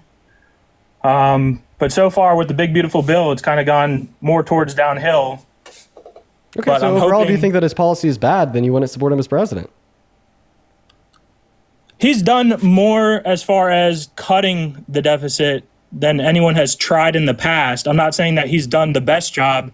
He's definitely maybe 1 point above what a Democrat might be, just barely. If Kamala Harris was president right now, our debt would be lower because although he did run on Doge, which so far is like cut, I don't know, like $100 billion, his policy is just absorbently more expensive than the amount of money he's cut. So he'll put us like $100 billion in the green by cutting $100 billion of spending, but then he'll put us $4.5 trillion in the red by signing the big, beautiful bill into law. He'll put us $100 billion in the green by cutting that spending, but then he'll put us like $2 trillion into debt over the next 10 years by funding mass deportation, increasing expenditure on ICE, etc. He'll put us $100 billion in the green, but then put us, $1.1 trillion through $1.7 trillion worth of GDP growth per year in the red by funding and fueling a mass deportation, removing 8.3 million of our laborers and 11 million of our consumers. So it's important to have a little bit more of a nuanced picture of consideration of everything that the Trump administration is doing, because we can't just isolate for the money that he's cut. We also have to look at the broad picture of, well, what is the economic slowdown his policy has caused, and what money is his policy spending? And all things considered, he is putting our economy significantly further in the red than Kamala Harris would be right now if she won the election in November. I mean, I beg to differ. I would say her policies, do you think she would have been more, and it's not socialism, but she would have had more programs to help people, like healthcare? What are our biggest expenses? She definitely would have cut healthcare. And by the way, $4.5 trillion that the big beautiful bill is putting us in the red accounts for the expenditure that he's cutting off of Medicaid. Okay, so if he didn't cut $900 billion off of Medicaid, it would have just simply been $5.4 trillion worth of debt-related spending instead of $4.5 trillion worth of debt-related spending. And then additionally here, you're telling us that you don't think that if Kamala Harris was elected, our overall government expenditure would be lower. What's the base for your claim? Because according to the CBO, the Congressional Budget Office, which is run by Republicans, Donald Trump's policy was and still is projected to cost 4 to 5 times more over his 4 years of his second term compared to what Kamala Harris would have spent if she won. And it's not like this is a new trend. The Biden-Harris administration in the last 4 years spent $4.5 trillion. Meanwhile, Trump in his first term spent $8.6 trillion, according to the CRBF. Okay? Well, so when we look at these committees, either they're nonpartisan or run by Republicans, or we just use our brains and look at history, comparing how much he spent in his first term to Biden and Harris in their term. At the end of the day, we yield the same conclusion, regardless of what our source is. He is a big spender, and he is slowing our economy down and spending a shit ton of our money on things that only hurt us. I think you got to ignore his first term. I mean, that was during COVID times. They had to spend a ton of money to get the economy back running. Sure. I mean, all the small business loans. If you ignore all COVID expenditure, he spent $4.8 trillion in his first 4 years, and Biden and Harris spent $2.2. He still spent over twice as much as Biden and Harris if we ignore COVID-related expenditure. Historically, I've always voted Republican, but if next term, if there's a Democrat that wants to reduce spending, my big thing sir, is... you're not responding to any of my points. I'm interrupting you because you're not responding to any of my points. Can you please repeat the last 5 points that I gave you? One of the points that I gave you. I feel like I'm talking to a wall here. You're telling me that you think Donald Trump is good for spending. I'm responding to you and telling you how and why you're wrong with every single way possible, and you're not considering and you're not addressing anything that I'm saying. So please consider and address my points. Yeah, you mentioned he's going to increase spending more than her initial plan would have, which I've seen, I think the projections, I think it was $10 trillion over his 5 years or something, or 10 years. But initially, the reason I voted for him and still support him is what he's done. I mean, you can't really say what she hasn't had an opportunity to show what she would have spent. You can go off her initial plans off the start of the election. Every president wants to look good, because spending money helps the economy and creates jobs. In a sentence or less, why do you support him as president? For his economic policies. Economic policies, which ones? The tariffs. Okay, and why do you support cutting federal jobs? Okay, and why do you support his tariffs? One, it's bringing manufacturing back to our economy. No, not true. We actually see that investment in American manufacturing has gone down. I actually produce overseas. I work with a lot of suppliers in Alibaba and China, and I've seen the impact it's had on their economy. And a lot of a lot of the tariffs do get paid by their government. They subsidize. Whoa, those you're not tariffs. responding to what I just said. You said that you support the tariffs because they're getting more manufacturing back in America. I want you to specifically address my response. You're wrong, and my evidence is that according to the Federal Reserve Bank of St. Louis, investment into American manufacturing has slowed down and gone down for the first time in years since Donald Trump got inaugurated and implemented his tariffs. Yeah, I mean, I can give a reason for that. You had a ton of government spending before. That spending has trickled down. The spending Federal has gone Reserve up. is not printing a ton of money right now. Quarterly federal spending. Interest rates are higher. Interest rates are higher. No, interest rates are lower. Interest rates are lower today than they were a year ago. Also wrong. The government printers turned off. They're not printing any more money. They printed over a third of the budget, a third of the dollars in circulation in the past 5 years. Well, we're not talking about public expenditure on American manufacturing from the American government through subsidies. We're talking about private, real investment into American manufacturing collected from companies overseas. That money flows into private companies. That's how the economy works. Through subsidies to American companies. You're talking about non-American manufacturers moving their facilities in America. I mean, most of the companies that are manufacturing are based in here, but they do their manufacturing in foreign countries. So then so I'm just confused on what your argument is. You're saying that people bringing back manufacturing to the U.S. has actually slowed down. It is. And I'm saying it's due to increased interest rates, less money printing by the government, which means there's less money flowing down to these businesses. They don't have as much money. Wait. There's significantly more money printing today than there was even a year ago. I want you to go on Google. I want you to type in Fred M2 money supply. You'll see that the M2 money supply has been consistently going up month by month. So you're wrong. They just started printing more money last month. No, that's been going up every single month since he got into office. So M2 money supply has been going up, so you're wrong. And then to your first point, saying that interest rates are higher. Interest rates are lower today than they were a year ago because the Federal Reserve cut them in September and November of last year. So you're also wrong. Both of your Are you able reasons to are pull up wrong. charts on here? Because what I just pulled up, that's incorrect. It's gone down. Okay. Do you need me to show you? It peaked at 21,750 in April 2022. It's been going down till February about 2024 to 2080.60. Okay. And now it's starting to go back up now. I will happily show you, just so nobody's I have it confused. pulled up and on we my know that screen you're right wrong. now. Don't worry. I'll pull it up on the stream. I'm in finance. I study this every day. Okay. Well, I don't know how you study this every day, how you're so fucking wrong. No, I'm not wrong. I'm looking at the chart right now. Okay. I don't know why you're lying. I'm going to show the How am chart I on lying? screen. I'll show you. Hold on screen. Bam. Fred, M2 money supply. This tracks look at it. Month by month. Peaked. So you'll see that in July of 2025, it's at 22,000. And you see that dip down there? That was They just started printing again. That was in 2023.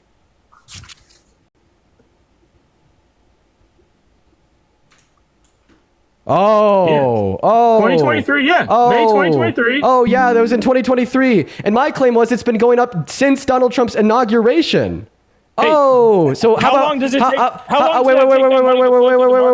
Wait. How long? So no, because you made the claim that it's been going down since Donald Trump's inauguration. So how about we just do a very quick side-by-side contrast of the M2 money supply in January of this year towards the M2 money supply in July of this year. So on the left here, we'll see that the M2 money supply in January of this year is at 21,511, and we'll see that the M2 money supply in July of this year is at 22,115.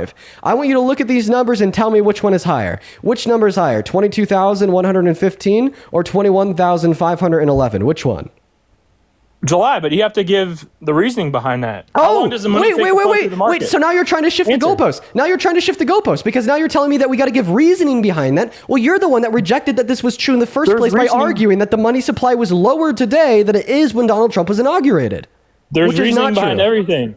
You can't just look at something at face value. You have to look at the facts behind it. We can look at this in face value to specifically prove that your claim was wrong when you suggested that the M2 money supply was lower today than it was when Donald Trump was inaugurated. The only facts that we need to know in order to prove that claim wrong would be what? what the M2 money supply is now and what the M2 money supply was in January. And we just see which Money one is doesn't higher. instantly flow through markets. That's not how it works. Okay, this is And the I think production you know of that. the M2.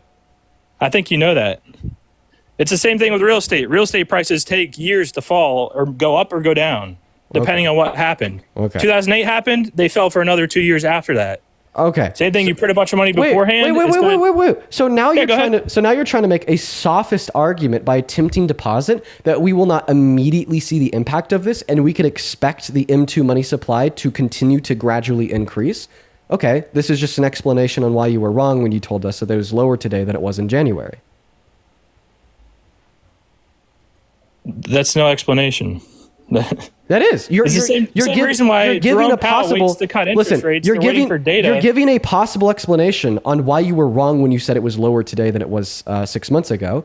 And your possible explanation insofar as why you were wrong is that apparently it's going to like take time or something. Okay, well, obviously not enough time has passed to see a reduction in the supply, which is just yet another reason why you're wrong. It takes time for money to flow through markets. That's all I'm saying. Yeah, that's a reason why your claim was wrong when you said it was lower today than it was in January. That's not why it's lower. I'm not saying that's why it's lower. That chart follows real time data. So that's your reason why it's not lower, right? The chart is real time data. You're not answering my question. Was that the reason why it's not lower? What's not lower? The money supply? Yeah. For what reason? Rephrase your question, please. I missed whatever you were talking about. So you're trying to argue that the reason the M2 money supply is higher today than it was 6 months ago was because yada, yada, yada, spam words. Apparently it takes time to go and impact. And no, that's not how the chart you're looking at follows the real printing. So they have printed more money today. Weren't you the one that said that they've printed less money today? As of the past month, they've started printing a lot more because the economy is not doing well. You could actually zoom in and see that this has been an increase month by month. Oh yeah, where'd the dip bottom out? Go back to the. I already told you 2023, but 2023 doesn't matter because you're the one that made the claim. 2023. You're the one that made the claim. Where'd the bottom out finish? Bro, did you make the claim that they're printing less money today than they were a year ago? As of recently, actually yes, they are. Okay. Look at the chart. Okay. So in order to see if they're printing less money today than they were a year ago, we'd have to look at how much money they were printing in July of 2025, and we'd have to compare that to the amount of money that they're printing in July of 2024, correct? Right? Yeah. Okay. So if the number for July of 2025 is higher than the number for July of 2024, you're wrong, right? Yeah, I misspoke earlier. Okay. It takes So look at this. Are you ready? Hey, my friend. Woo! Guess what? You're wrong. I can admit I'm wrong. No problem. But can you admit that it takes time for money to flow through markets? So now that you've admitted that you're wrong after me showing you data on the screen for 10 minutes, causing 3,000 people to leave, I'm going to go to move on to the next guest. We got Timothy Long 258 joining us, guys. Holy shit. What is going on today? Is it me, or is there like something in the air that is making these guests significantly more insufferable than usual? As well as Joshua. Thank you so much for the $100 over on Super Chat. Thank you so much, Joshua. That is incredibly kind of you. I want everybody watching to show some love to Joshua down below in that comment section. Thank you so much. Let's get 1,000 Joshua W's down below. That is so incredibly kind of you. That is so generous of you. Joshua with $100 says, Dean, happy belated birthday, my friend. Been watching for a year now. You're one of the GOATs. And just saying you could definitely be way meaner to them. Most of them prove it in the first live that they don't deserve your cordiality. I try to be kind. I try to the best of my ability. It opens their minds more. It allows the information I provide to be better received, but unfortunately it's still not received by so many of them. But Joshua, just know that I really appreciate you for the $100, man. Everybody watching, let's show some up to Joshua. I'd also like to thank Annie for the 50 and Camp for the 50. Let's get 500 Annie W's and 500 Camp W's. Holy shit, you guys. Camp says keep doing the good work, and then Annie says quote unquote liberal holes in my hubby's parachute end quote sounds like a MAGA country song. Happy belated birthday. Thank you, Annie, and thank you, Camp. That is so kind of you both. Thank you both so much for the love. What's going on, Timothy? Are you MAGA? All right, it doesn't look like Timothy is here with us, so we're going to move on. Seriously, Joshua, Annie, and Camp, you guys are so kind. Thank you so much. Go ahead and show some love to them down below in that chat while we're trying to get that next Trump supporter up here on the live. We're going to get Rob Golfs connected. While we're getting Rob Golfs connected, Libby with the $10 saying that he said that the printer shut down. Yep. And then Phantom with the $10 saying it's more than a sophist argument. It's flaccid. Thank you for the love. All right. What's going on, Rob Golf? Do you support Trump? I guess for the sake of this question, I have yes. All right. Unfortunately, my friend Rob Golf, we are not doing devil's advocate here. And then also Hannah, thank you for the Thank you for the $25 on Venmo 16 minutes ago. Let's show some love to Hannah down below. And it says it's been a pretty shit day, but thank you for making it better, Dean. Also, what brand is your anxiety pin? I forget the brand, but whichever one was lavender or caramel. Thank you for the $25, Hannah. And then Ducky with the 20. Thank you so much for the love, Ducky. Ducky says, want to talk about wasting money? Alligator Alcatraz has cost Florida over $218 million, and now they have to dismantle it. Yup. Thank you for the $20, Ducky. As well as Ducky with another 10. I think that my mods got him. And then Christy with a 5. Thank you so much. Hey, welcome back. I know it all. I put you on timeout there for around 30 minutes because you weren't answering any questions. Yeah, I actually have another question for you. Well, I actually have a question for you this time. The only way that you're going to stay on this live is how do I still support Trump? No. The question that I have for you is, do you value the Constitution? Oh, absolutely, above all others. If you value the Constitution above all else, how come you support Donald Trump as president knowing that on day one, he signed Executive Order number 14160 into law, which illegally violated the constitutional rights of undocumented immigrants by attempting to take birthright citizenship away from the children of undocumented immigrants born on American soil? So, all right, let me ask you this question. Is there any court case laws where people from other countries come to the U.S., have children, and those children are guaranteed birthright citizenship? Are you asking if there's like any like prior SCOTUS case law to demonstrate that undocumented immigrants have protections under the 14th? Yes, Plier veto. No. I'm asking specifically people that come here, right? Say they're like people from other countries, representatives from other country. And the case specifically I'm talking about is somebody, a representative of another country that had all their children here because they were living in the U.S. But under that court ruling, right, under talking about birthright citizenship, that person and their children were not guaranteed, and this is a court ruling, you can look it up later, that these people were not considered U.S. citizenship and therefore did not have U.S. They didn't have birthright citizenship because they weren't. They were still adhering to the laws of their country, even though they lived here. Oh, there's actual court case. Were the parents, I'm not even making this up. Were the parents foreign diplomats? Yes. Oh, okay. Yeah. Well, the court case. So what's the difference between a foreign diplomat and somebody else that's an illegal immigrant? Yeah, actually, this is a good point. So in 1887, we had the U.S. versus Wong Kim Ark SCOTUS case. And that was when they attempted to take birthright citizenship away from an immigrant born to non-citizen parents.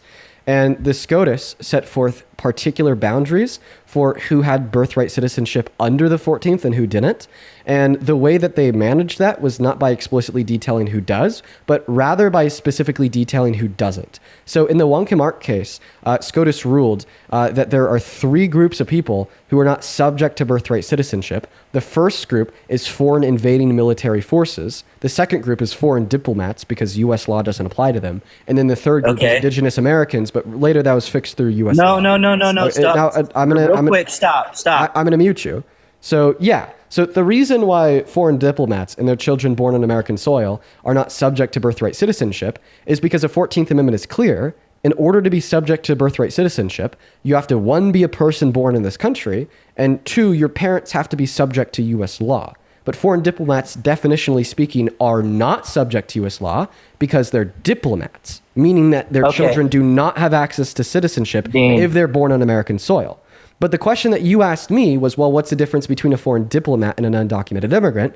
Well, the difference is self-defining. Diplomats have diplomatic immunity, meaning they're not subject to American law. Undocumented immigrants do not have diplomatic immunity, meaning they are subject to U.S. law, meaning they are subject to protections under the 14th Amendment. I'm happy I could clear that up for you, my friend. Go ahead.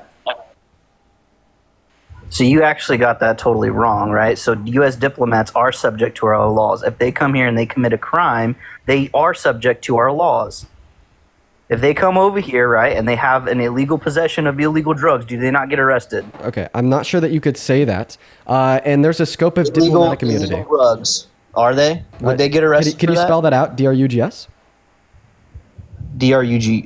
RUGS, drugs. Yeah, so I think that diplomatic immunity would apply in a scenario of DRUGS.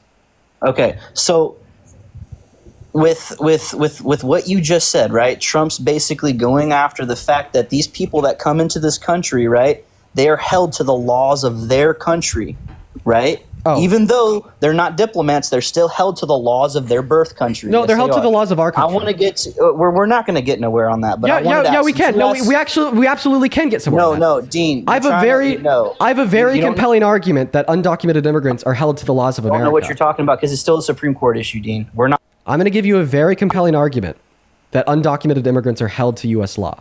My very compelling argument that undocumented immigrants are held to U.S. law is that it's legal to deport them. They're held to 8 USC too. code 3165. Oh! All right. Well, Dean, you sitting here and giving your opinion on this matter when it still has to go to the Supreme Court really doesn't do anything. So Right. now you're saying that SCOTUS has to rule that they're like subject to the jurisdiction of America. No, what I'm saying is you're trying to make it seem like it's already law, right? It is And already it's law. not. Okay. No, What did it's Plyer not. v. Doe So, rule? No, what did Plyer v. Doe? What did Plyer v. Doe rule in the 80s? Are you talking about the case we were just talking about? No, what did Plyer v. Doe rule in the 80s? Do you even know what Plyer v. Doe is? No, I have to look that up. So Plyer v. Doe is a court case where undocumented immigrants sued the state because their children were not getting free education K through 12. And then SCOTUS inevitably ruled that that was a violation of their 14th Amendment rights to equal protections. However, in doing so, they ruled that undocumented immigrants are subject to U.S. law because similar to the birthright clause of the 14th Amendment, the equal protections clause also only applies to those in which are subject to the jurisdiction thereof. In have other to look words, that up. the Plyer v. Doe case ruled that undocumented immigrants are subject to the jurisdiction thereof, qualifying them not only for equal protections under the 14th, but also for birthright citizenship. Boom. Okay, so Get since pushed. I mean, that's whatever. But since you've asked me a bunch of questions, so why don't you support Trump? Don't pivot now. I just gave you a very compelling case, and Executive Order number 14160 was illegal. I'm just asking you a question. We're not going to get anywhere to that because you fail to recognize reality when it's standing right in front of your fucking face, you cult member. Dude, I didn't know I was going to get you to rage that bad. I guess you could say I'm mad. I'd personally say I am just a strong soldier of the truth. You need to hit that skin-flavored anxiety pen of yours and calm down. Well, I'll definitely hit my anxiety pin if you could respond to the argument that I gave you. Parker-flavored anxiety pen you got. Well, is that what you want? You want to go back and forth with insults, Dean? Is that what you want? So after me successfully debunking you and proving you to be the cult member you are, you say, ha ha, here's a weird sexual innuendo about your anxiety pin tasting like Parker's skin. No, I mean, you're weird. Okay, can I ask you a question now? No, I want you to respond to the argument I gave you. Okay, Dean, I'll sit here and I'll secede because I'm not going to get anywhere with you. Okay, well, I mean, if you concede on the fact that Donald Trump, wait 1 moment. If you concede on the fact that Donald Trump attempted to illegally violate the Constitution in a circumvention of Congress's ability to change it and a circumvention of SCOTUS's ability to interpret it, well, then this just goes back to the very first point where you told me that you value the Constitution more than all else. Well, if you value the Constitution of all else, and you agree now that it is true that Donald Trump has belligerently, illegally violated the Constitution, how could you possibly support Trump? How could you possibly support Biden when he sat there and he actually got the OSHA mandate to actually tell people that they had to be vaccinated in a certain amount of people in a work environment when that's a violation of my bodily autonomy? How could you support him doing that? Nice pivot. Okay, but not only that, but you sit here, talk about Trump we don't do doing all pivots. this We don't stuff. do pivots, my friend. No. I've been wanting to ask you this, and I'm going to get you on this. Well, I'm not going to allow you to If you're not pivot. scared, don't run. If you're not scared, don't run. Well, I mean, I'd like to make clear that my feet are firm in the ground of arguing on the original point that I gave you to demonstrate that your support for Trump is misled and contradictory to other values of yours, such as your support for the Constitution over all else. My feet are firm in the ground, sir. You are the one that is running away.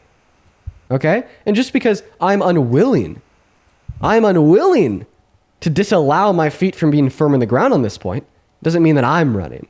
Right? You can't literally shift the goalposts and then say, I'm the one moving away from it.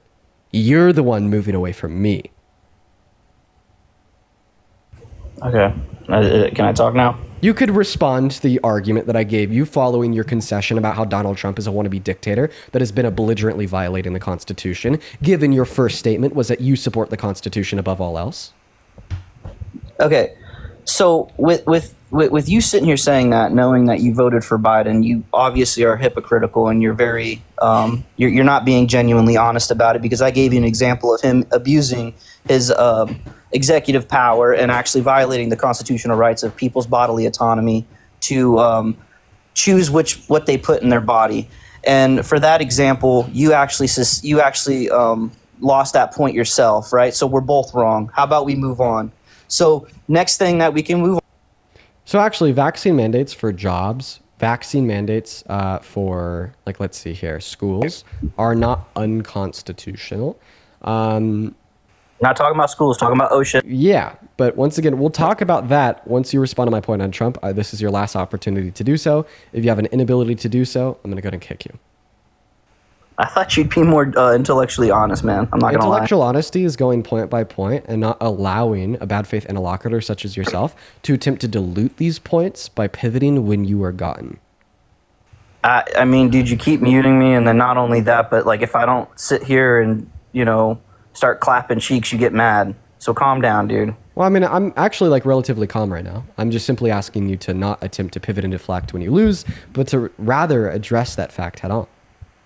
Okay, so the fact that you sit here and you're so enraged by Donald Trump's past, and then not only that, but you tell people, like, how could you vote for a rapist? How could you vote for all this other stuff?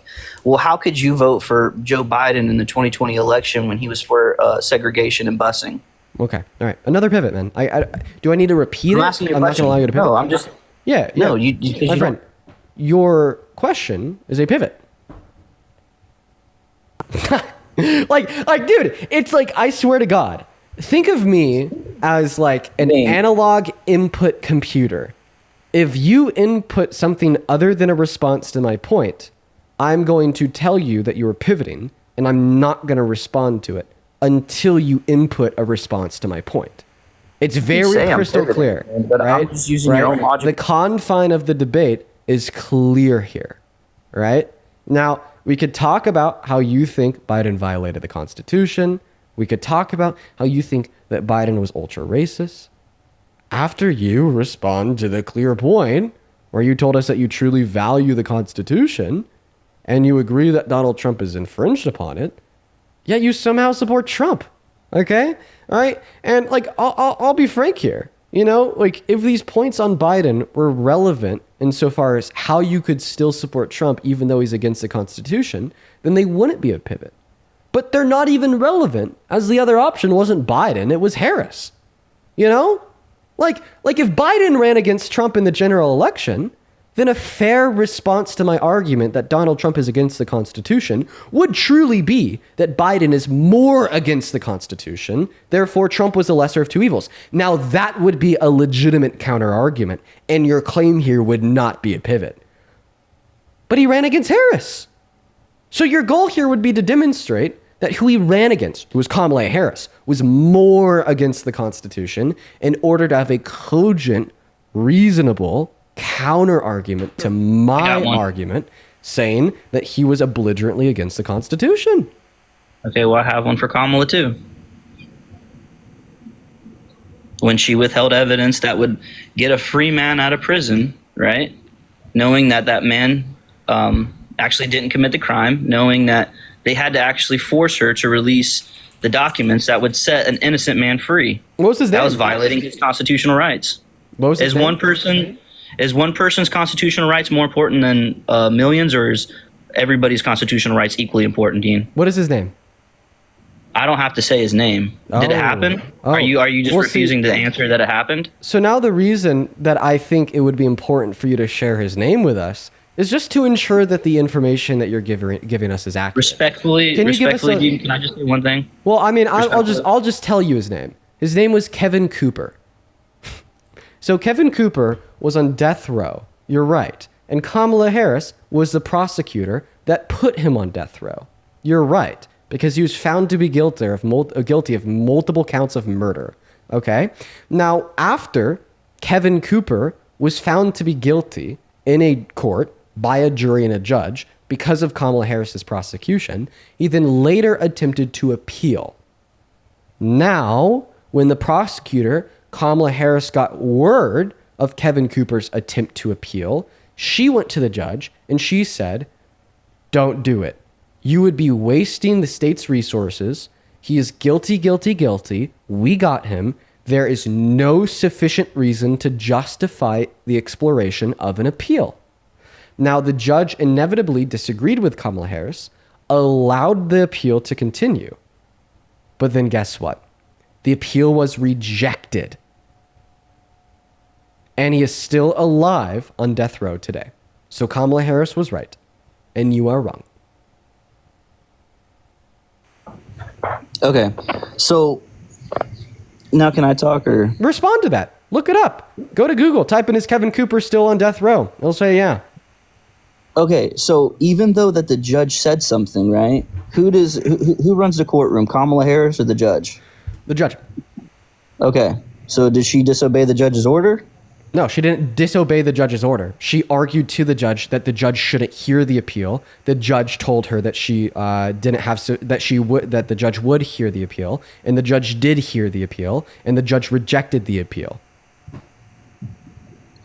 Okay, but still, like the fact that she was sitting there trying to hide information, right? No, she wasn't concealing evidence. She just said that they had no evidence to justify the appeal, and ultimately she was right because the appeal was rejected. And the new evidence just proved his guilt a second time, by the way. No, it was DNA.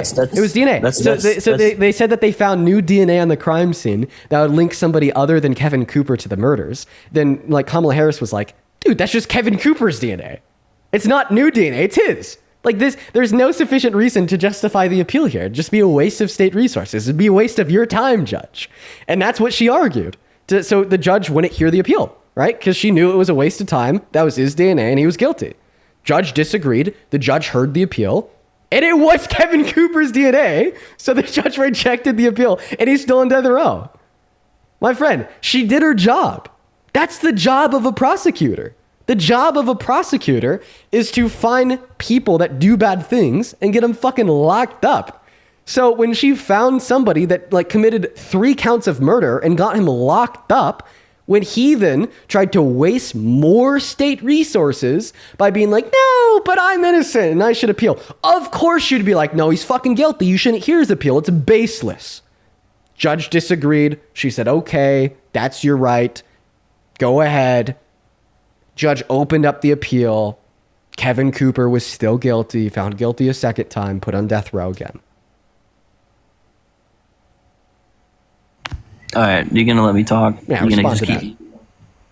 All right, so first off, you're wrong about that. She didn't do her job as a state prosecutor because not only did she sit there and not allow new evidence to go forward, right? She did hide the evidence. Not only did she sit there and she not want to let the appeal go forward, right? But she did hide evidence, right? She was sitting there hiding the evidence. That's what Tulsi Gabbard called her out in the first place for. But not only that, but she did not let the people who in the Democratic Party, she didn't even let them get to vote, right? In the last election for the primary. Okay, so your response to like my description on how Kevin Cooper and not was only found that, guilty but like again if you for look that at appeal was that she hid evidence. How did she hide evidence?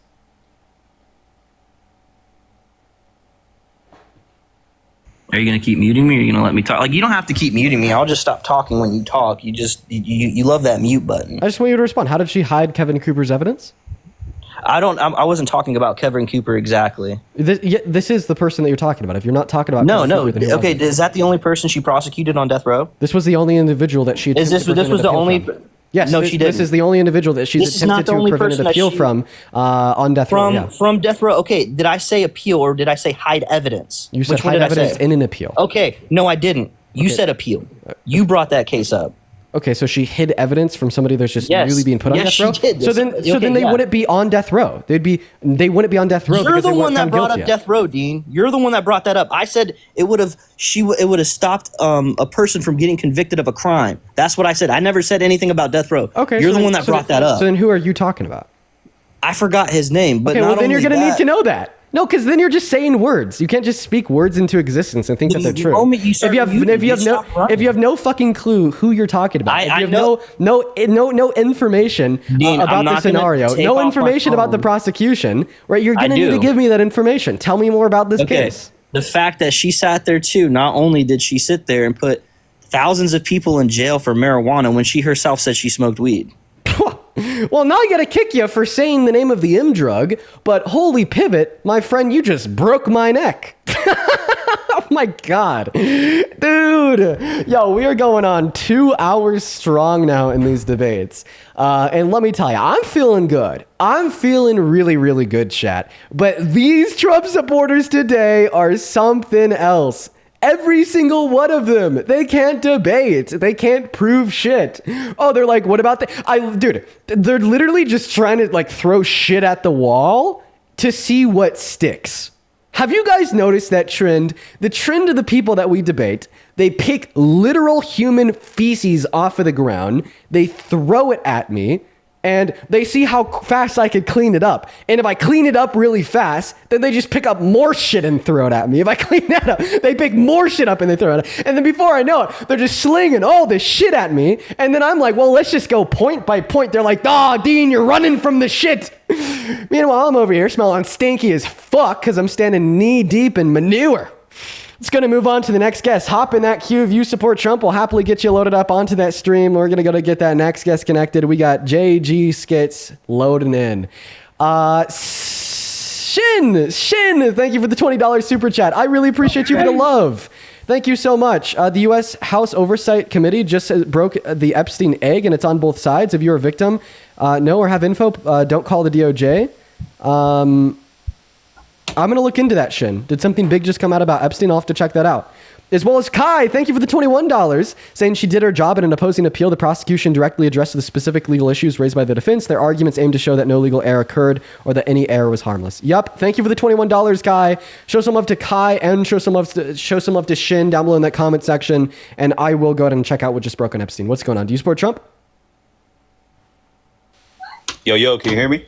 Yeah. Are you MAGA? Well, let me just start off by saying most of the policies that he talks about, I mean, it's a hit or miss. Some things I agree with, some things I don't. I mean, I can start off with saying one of the biggest things I do agree with. I just want to know, like, overall, do you support Trump as president? I mean, for the most part, I'm always going to vote Republican no matter what, instead of Democrat. Okay, so you put party over country? I mean, if you look at the values of Republicans, for the most part, they're primarily what I align with. I think everyone should vote on what primarily they, think is best for themselves. That's what I really try to go for. Okay, so what is Donald Trump doing what you think is best for the country? Well, for me personally, yeah, and for the most of the country. I mean, if you really think about it, for me, I want to lay out my opinions as most as I can. So what I believe in right now is, a Christianity-founded country, right? And I want to say that. Well, what's up? Go ahead. That like we're a country founded on Christianity. It's a bad look for Christianity. When we were founded on an ethnic cleansing and genocide of indigenous Americans. We were founded on slavery. We were founded on the subjugation of women as second class, and the subjugation of black individuals as property. The only people that had the right to vote were white men that owned property. Like when you say that we are a country founded on Christianity, you're just giving Christianity a real bad look. Because that's not Christianity, right? I mean, I don't know. I mean, most of the Christian values, I mean, what I've learned from Christianity, I mean, it has really good things if you really look into it. It promotes, loving one another, turning the other cheek, right? I mean, if you want to promote Christianity as a good thing, Do it. I love the idea that Christianity is a symbol of love. I love good Christians. They're my favorite. But when you say that we were founded on Christian values, and then we consider the genocide of Native Americans, the enslavement of black individuals, and the subjugation of women as second class, and you say we're founded on Christianity. Do you see what we mean here? Like what? Like, do you intertwine the values that we were founded on of the subjugation of black individuals as property and the subjugation of women as second class as Christian values? Wait, Dean, let me jump in, buddy. Do you see my point? Do you see my point? Hold on. One thing at a time. Okay. Bro. Calm down. Jeez. Relax, bro. So first thing you said, Native Americans, right? I mean, let's be honest, bro. Before we came in and, conquered these little natives, right? The first thing, they were pretty primitive, right? They used to massacre the other natives, kill little babies, right? We came in, we conquered the little natives. Is that the way that a true Christian talks about the ethnic cleansing of genocide of close to 100 million people?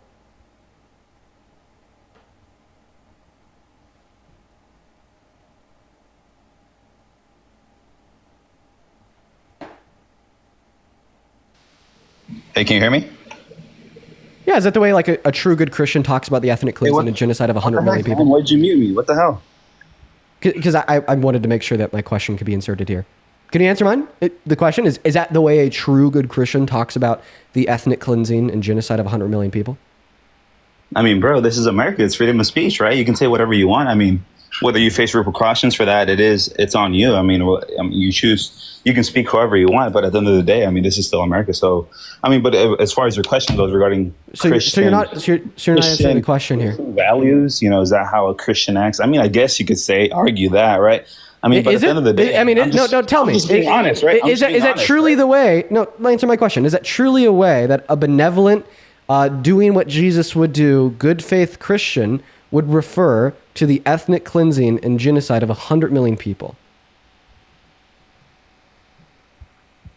No, of course not. But I mean, come on, bro. Let's be honest. Let's be honest. Civilizing them and stopping them from, committing atrocities. There you go, man. There's no more. Well, hold on. There's no more. Let's be honest. After that, you just told me that's not what a good Christian would say.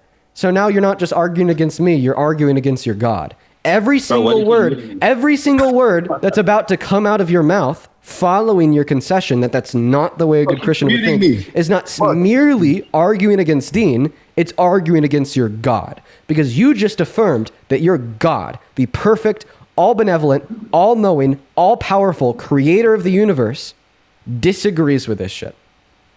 All right, listen up, bro. If I come into a civilization and these guys are murdering little kids and, sacrificing them for their little rituals and what they believe in, and I'm going to civilize them, I think I'm doing a good thing. I think I'm looking and I'm going to be like, hey, I'm doing God's purpose. I'm going to go ahead and civilize these kids so they don't go ahead and keep raping and murdering little babies, right? Yeah, the white colonizers raped and murdered indigenous babies. Bro, listen. So you're saying, you're superimposing a shit ton of very evil and demonic suppositions of indigenous individuals, okay? And this is the first step at any train of thought or line of rhetoric relating towards the justification of genocide. Okay, think about how Nazis like to talk about Jewish individuals. Think about how, Putin likes to talk about Ukrainians. Think about how Israelis like to talk about Palestinian people. The first step is to always make them the devil. So that's what you're doing right now with the indigenous individuals. And then the next step is to suppose that there's seemingly some high level of justification for the ethnic cleansing or genocide via a prevention of evil. And, the way that you're falsely imposing this line of thought is by just simply stating that, well, the indigenous individuals were killing and raping the children. Well, it's a fact of history that we know that the white colonizers would kill and rape them. It's a fact of history that we know that the white colonizers would kill and rape the children. Right, so are you saying that they were able to weed out the evil of some grape with more grape? I mean, it's a hit or miss. I mean, to be honest, though, I mean, we really came far as a country, and we've done some atrocious things, whether it was slavery and whether it was the murders of natives, etc. But I mean, overall, I mean, look at the country how it is now. I mean, you're not going to respond. Have you ever heard of Pocahontas before? It's a free country. Have you ever heard of Pocahontas before? What does that have to do with anything? Well, I mean, she was raped by a colonizer and forced to marry one when she was 13. Oh my God. Did you not just hear what I said? bro, we've done bad things in the past. It is what it is. Why are you gonna try to complain and be like, oh, white people, colonizers, the pilgrims, whatever it is? Why are you gonna try to complain and be like, oh, right, exactly. What do So you mean, right? What do you mean, now right? we're on the shift of the goalpost because your first argument was to justify what we did, or at least to attempt to justify what we did to indigenous Americans. You get absolutely steamrolled by reality, right? It was atrocious. It was very wrong. So now that you've gotten steamrolled by reality, you're now conceding the argument that what we did was justified to now arguing in agreement that it was wrong, but we should just forget about it. So which one is it? Is it wrong and we should forget about it? Or was it justified per your original argument? No, I mean, like I said, we've committed to bad things in the past. Okay. It is what it is. Going back to what I said before, so now you concede that it's wrong, but now you're adding on, oh, it is what it is, right? Well, remember when you told us that our country was founded on Christian values? Or are those bad things that we did upon the founding of this country, those good Christian values? Bruh, this guy. Come on, you said it. He left. He's gone. He left. We're going to move on to the next guest. Can't handle the heat. Let's go and get that next Trump supporter connected. Hop in that queue if you support Trump. Here we go, guys. We are going to go ahead and get Ryder loaded up. Remember, if we're in that queue, make sure that we're an American adult that supports Trump. Today is a wild day, folks. Erica, thank you so much for the $10 on Venmo. Thank you so much, Erica. Let's show some love to Erica down below for the 10. As well as Justin, thank you for the $12. Thank you so much. Justin says, vet that served under both parties, never got shitty supplies based on party affiliation. Surely that happened to the lady's husband, though. Yeah, apparently. Thank you for the $12, Justin. And then Ducky with another 10. Thank you so much for letting me know. I really appreciate that. Show some love to Ducky. As well as Brooke with the $4 on PayPal saying, hey, Dean, thank you for keeping bigots in check with their colonizer mindset. Appreciate you for the love. Lily with a $15 just saying, I didn't want to give a specific message today. Just wanted to give this to you. Thank you for the love.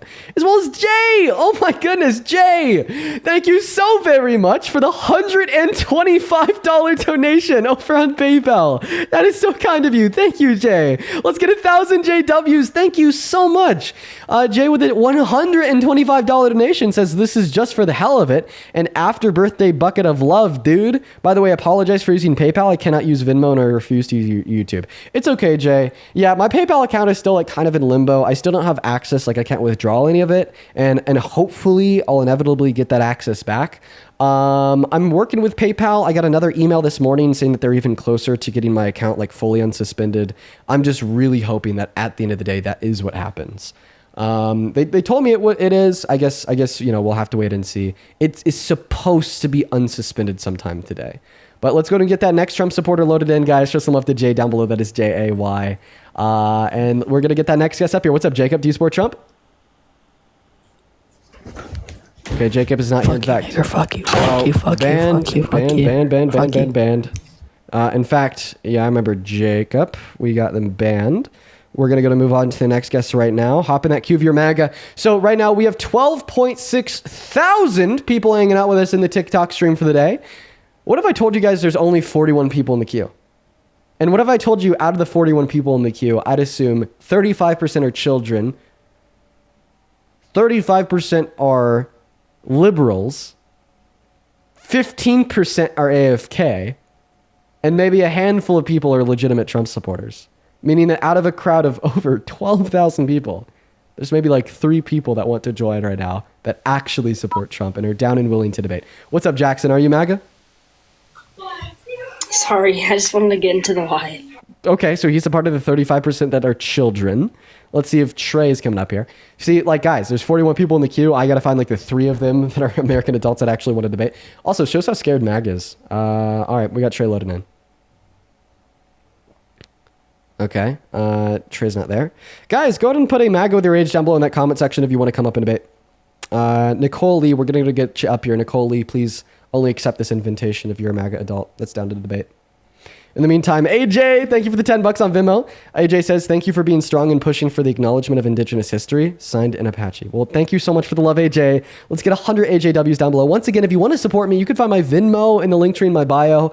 I get 100% of everything over there. It goes straight to me, as well as the fact that you could add a message that I could read off on live. But let's go to get that next guest connected right now, y'all. Wow, also, we nearly have 4,000 people on the YouTube stream. That's cool. For everyone on the YouTube, do you guys see how we have a new title today? We have a new title. It's a little bit more chill. I think that we're going to start switching it up a little bit. Francis, thank you for the galaxy. Okay, let's go to get this next guest, Andre, loaded in right now. Hopefully we'll be able to find the next Trump supporter literally right now. As well as McKenna! Thank you so much for the $25 over on Venmo. And I know it's not a lot. $25 is a shit ton. But happy belated birthday, and thank you for advocating for women's rights and rights in general. McKenna, that is so kind of you. Thank you for your contribution, and thank you for your kind words. While we're looking for this next Trump supporter, show some love to McKenna down below in that chat, everybody. Thank you so much. It is so incredibly kind of you. What's up? Do you support Trump? Absolutely. How old are you? I'm 18. What year were you born in? 2006. Did you know if you don't end up rage quitting, you'd be the first guest in 2.5 hours to not rage quit? How do you feel about that? How do you feel about the fact that every other... Wait, you said 1806? What month were you born in? October. Okay. How do you feel about the fact that every other Trump supporter that we've had up here today is inevitably rage quit? I mean, yeah, that just... that upsets me because, I'm obviously... I don't know too much about like politics. I'm not big into it, but out of everything that I have seen, I would consider myself a Trump supporter. So it upsets me that other Trump supporters would act like that. So why do you support Trump? I feel like his purposes align mostly with what I support. So, like, I agree with all of his immigration laws and things. I'm not very known like on the specifics, but I know that he's done that, and I'm open to like learning more. And because I know you're a really smart person. Yeah. I know you know a lot. I appreciate that, man. That's very kind of you. Let's start here. Why do you think you support mass deportation?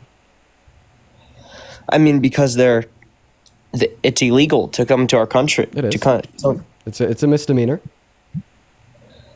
I mean, yeah, but it's illegal, Yeah. And you think it's the fact that they committed a crime when coming into the country that would justify their removal from the country? I mean, I think so. Okay. Would you say it's an obligation of the state to only draft and enforce policy that makes this country better? I mean, yeah. Okay. So now we're shifting the paradigm away from their removal is justified in virtue of the fact that they have entered into the country the use of undocumented means to the new paradigm. Well, you could only support the removal if it were to make the country better, given that is the obligation of our state. So can you please tell me how the mass removal of all undocumented immigrants in America makes America better?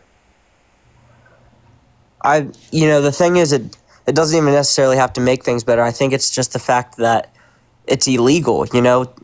Being an American, I want to live in a place that's filled with people who are following all the laws. I don't want to be in a place where I'm allowing people to break the law. Okay. You allowed Donald Trump to break the law 34 times. I mean, yeah, that is so true, and that's like part of the reason why I'm like I don't know. Mel, thank you for the draft. I'm not even gonna deny that. Think about it this way. Like, we know that mass deportation is like so incredibly harmful to the country. The American Immigration Council tells us that it will reduce our GDP by 1.1 trillion through $1.7 trillion per year. We know that it'll cost $2 trillion over the next 10 years. We know that it'll increase crime rates. We know that it'll increase the total nominal amount of crime. But yet you want to remove them. Now, Donald Trump, on the other hand, he's committed crimes that are worse. He committed 34 felonies, not one misdemeanor. Yeah, he's also been held civilly liable for rape alongside a whole cohort of other things. Mel, thank you for the dinosaur. And you're telling me that if you commit a misdemeanor, we shouldn't even let you in the country, even if removing you makes our country worse. But if you've committed 34 felonies, we're going to let you not just in the country, we're going to let you run the country, even if we were to remove you to make our country better. That's very hypocritical. Was that 34 convicted? Yes. I mean, that's a great point. Like, that's a great gotcha. I just, like I said, I don't know everything, every detail about MAGA. I just know that a lot of his abortion. I agree with his standing on that as well. Okay, so now you want to move on to abortion. So do you think that abortion should be banned? Yes. Okay, why? I think because I'm a Christian and I have very Christian beliefs, and I feel like it's something that's just not morally correct. Okay, wait. What denomination of Christianity are you? I go to the church I go to is it's just called a Christian church. It's Great. not like very specific. Awesome, perfect. As long as you're not Catholic or Orthodox, this argument will work. Is it immoral to lie? I mean, it depends on the situation. Like, there are Not definitely according to the times. Bible. Ten Commandments. What verse?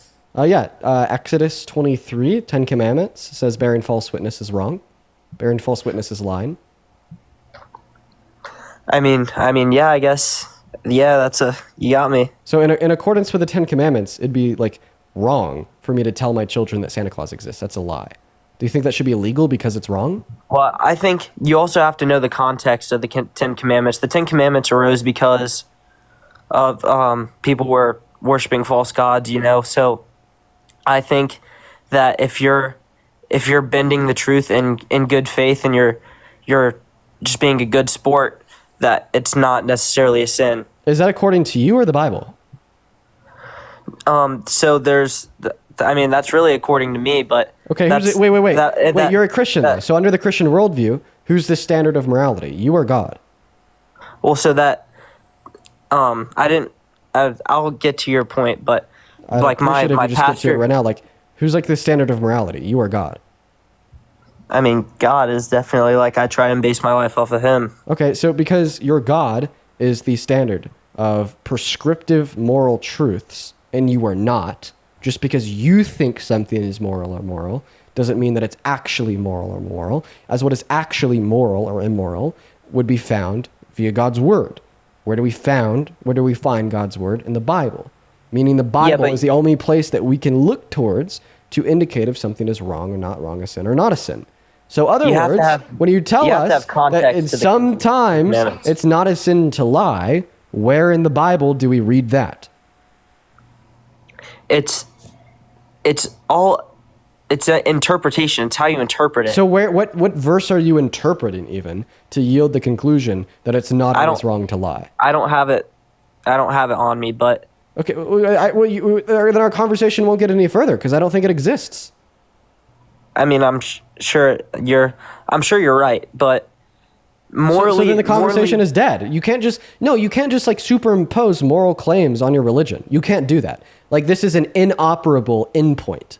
There's nowhere to go. We are now at an inoperable endpoint. The only way for this conversation to progress is if you have justification for the things that you're saying rooted in your Bible. I mean,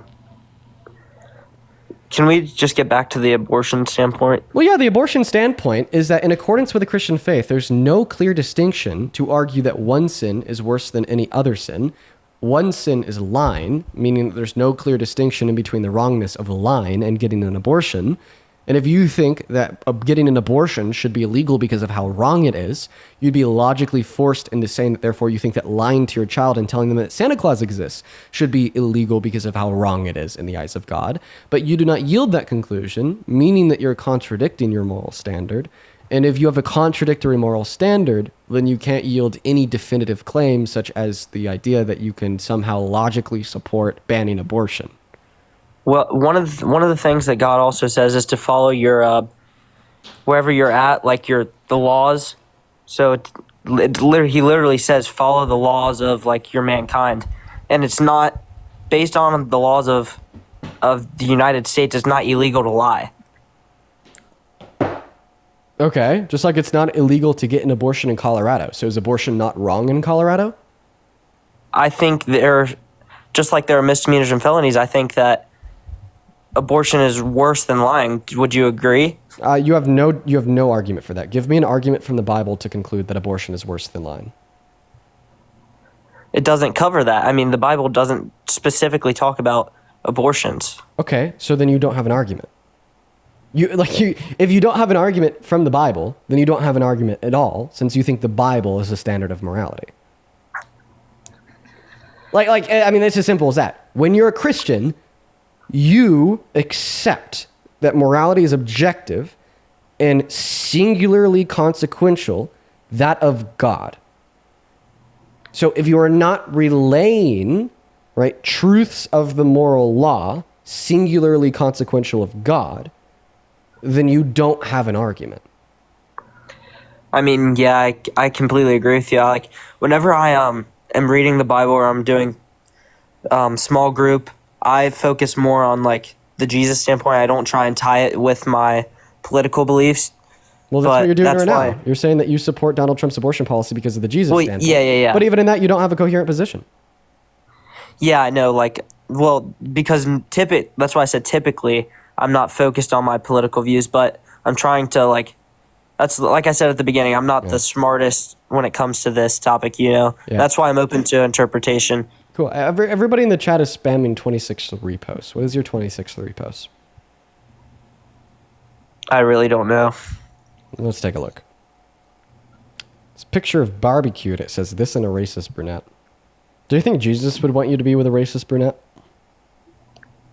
I don't know. Does Jesus like racism? Probably not. Okay, no. So Jesus wouldn't want you to be with a racist brunette. So why would you want to be with a racist brunette? I mean, if I'm being honest, I don't remember reposting that. Okay, all right.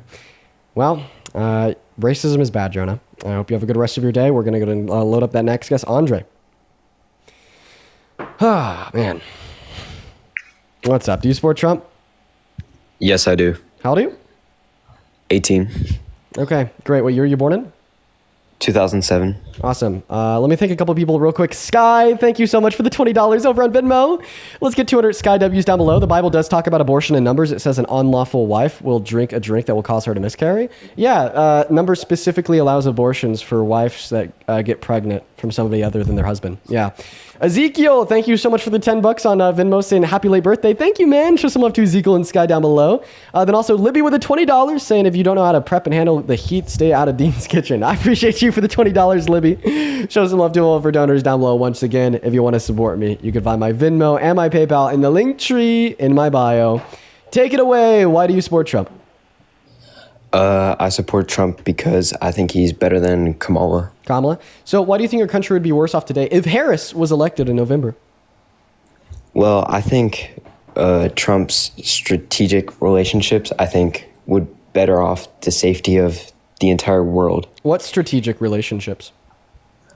Well, I feel like he has a better relationship with Putin. Ooh, a better relationship with Putin. That's not certainly... I think Trump does. Trump does have a better. Well, okay. Think about it this way. Why does Trump have a better relationship with Putin? Is it maybe because Donald Trump is more willing to help Putin further his own goals? And if Donald Trump is more willing to let Putin further his own goals, meaning that Putin is more appreciative of him, meaning that they have a better relationship, this just goes to the conclusion, well, are Putin's goals good or bad for the globe? Right now, Putin's goals include the ethnic cleansing of another country. So is ethnic cleansing of another country good or bad for the globe? Obviously, it's bad. So, in other words, Donald Trump has a better relationship with Putin because Donald Trump is more willing to let Putin do something that is bad for the safety of the globe. Well, I think it all kind of cancels out. This might be bad, but so Iran and Russia obviously have a relationship together. Iran? But USA is stopping Iran, so it all works in a big circle. Okay, those were words, but I don't think they were an argument. Especially not against what I just said. Okay. Do you want to try again? What way? to respond to what I said. You told me that Donald Trump's better relationship with Putin is a good thing. Then I gave you a description of why that's a bad thing. Well, if Kamala was in president, it would be bad for us. Okay, so why would it be bad to have a president that's putting more international pressure on Putin and Russia to end the war? Well, it would more likely lead to a global mainstream war. Okay, what's your argument for that? What's your argument that applying more international pressure to Putin to stop their ethnic cleansing of Ukraine would increase global tensions? Well, let's think of it like this. So, back in the 2016 election where Trump rigged it, Russia helped rig it? Yes. With all of Putin's bears and such? I want to say rigged, just try to influence, yeah? Yeah, well, they definitely tried to influence it because they had a relationship with, if the Hillary or whatever. Do you know what you're supposed to be given an argument for right now? You're supposed to be given an argument that if Kamala Harris was elected and put more global pressure on Russia to stop ethnically cleansing in another country, that this would result in more global tension, right? More global conflict, more global wars. So I'm asking you to give an argument for that. Can we focus on the big picture? No, I want you to give an argument for your claim. That you made that claim, now give an argument for that. What is your argument that if Kamala Harris was elected and put more global pressure on Russia to stop their invasion of Ukraine, that this would lead to more global wars? What is your argument for that? You want my source? A source, what do you mean a source? An argument would suffice. Just use Google. So you're asking me now to Google your argument? Or ChatGPT works too. You're telling me to go to ChatGPT to get an argument for your point? Well, I'm telling you to do some research. Well, do some. Wait. I don't know what to research because you haven't given an argument. A pipe down pipsqueak. How many continents are there? 7. Name them.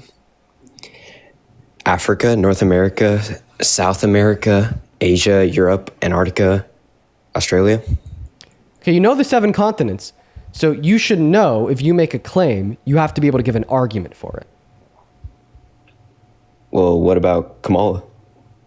Saying Kamala Harris's name is not an argument that if Kamala Harris was elected, there'd be more global tension. Yeah. I'm going to give you one last chance here, my friend. All right, let's focus on something else. Okay, good try, Pipsqueak. Have a good rest of your day. Let's go to move on to the next guest. Hop in that queue if you support Trump. We have yet to find one Trump supporter that can give any type of cogent defense whatsoever. Oh my God, guys. Today is rough. Go to put a mag with your age down below in that chat. We'll get you loaded up in here, guys. We're just simply looking for one Trump supporter to come up here and give us a position. I'm going to go and reach out to Parker. Wanna co-host for a little... All right, we're going to get that next guest up here. I did just invite Parker to come in here and co-host for a little. Hopefully he joins up because I do have to use the restroom. But let's go to get that next Trump supporter loaded in, guys. Make sure if you are in that queue that you are a MAGA American adult that wants to come up here and debate me insofar as why you support Trump. Please make sure that you are following those rules. Make sure that you are here and ready to have good, constructive dialogue. Okay. Moving on to the next guest. Woo, I'm getting a little bit tired. What's up? Do you support Trump? Okay, doesn't look like they're here. Moving on to the next guest. Let's go to get that next guest connected right now. Quite frankly, we're gonna go to get Evil Parker up here. We're gonna get Evil Parker up here, chat. What's up, Evil Parker? Are you MAGA? Hi. Hi, are you MAGA? No. Okay, goodbye. Make sure if you're in that queue that you're an American adult that supports Trump. Follow the rules, please. Let's go to get JMC17 loaded up in here. Keep in mind, guys, if you want to support me, you can find my my Venmo, my PayPal, and the link tree in my bio. What's up? Do you support Trump? Well, I support Trump because are we going to keep? How long are you going to keep bashing him for the next 3 years? You're just going to keep doing this? Yeah, I'm going to keep telling you and everybody else on the internet why he's such a shit, terrible stain on this country in the office of the presidency. That's fine. Likely until That's he fine. dies. But the thing is, you still got 3 years. So you want him out of office before 3 years? Is that your point? Well, what's I mean, your end game? Yeah, my end game here is to ensure that every single American is able to very well articulate with common sense reasons why our president is so terribly sour, poor, bad for this country, and bad for the world. All right, so you basically want him out immediately. You want him out.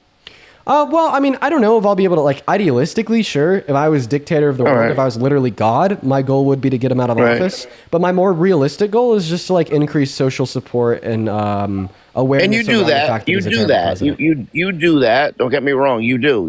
You're not stupid. You know what you're doing. But he's the president of the United States, rather, right?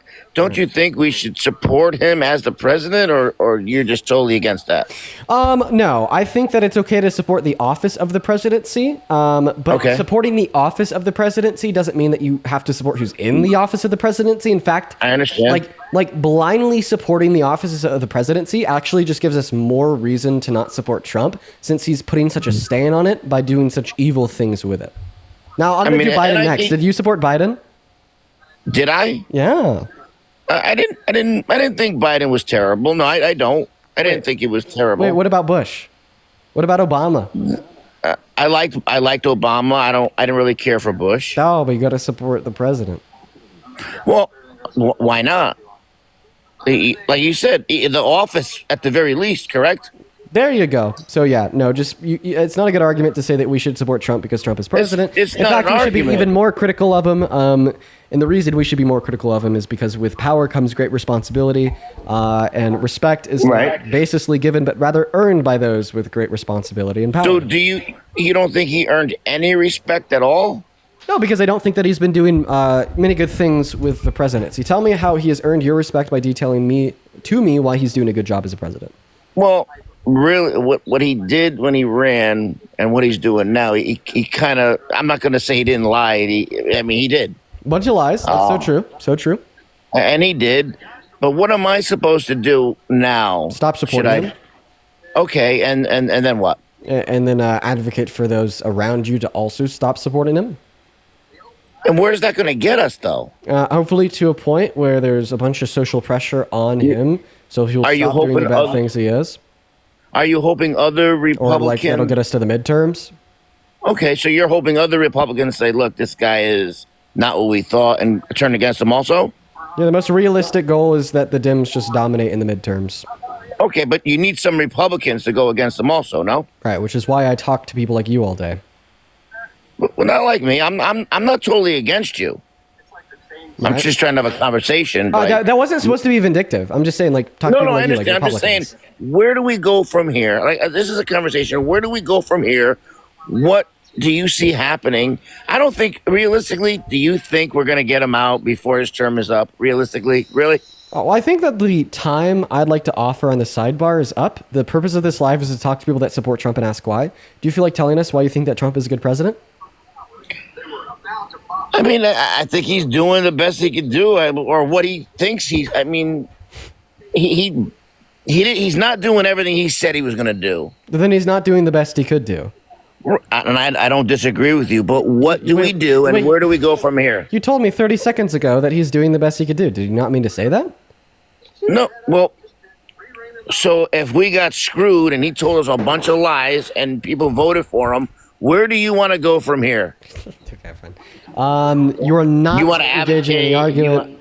I'm going to move on to the next guest. You have a good rest of your day.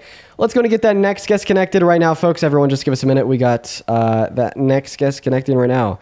I recognize this person's profile picture. I feel like I've talked to them before. I guess we'll see. Let's go and get that next guest connected right now. If you're over on TikTok, make sure that we're double tapping. What's up, Anonymous? Are you MAGA? I just want to see, right? Yeah, we could talk about that. You are a very small child. I got to kick you. We're going to move on to the next guest. We got Kyla Throne loading up in.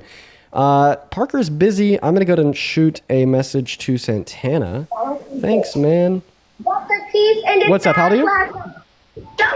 Okay, Kyla's not here. Moving on to the next guest, Tyler. We got Tyler R connecting, guys. Make sure we're in that queue that we're American adults and support Trump.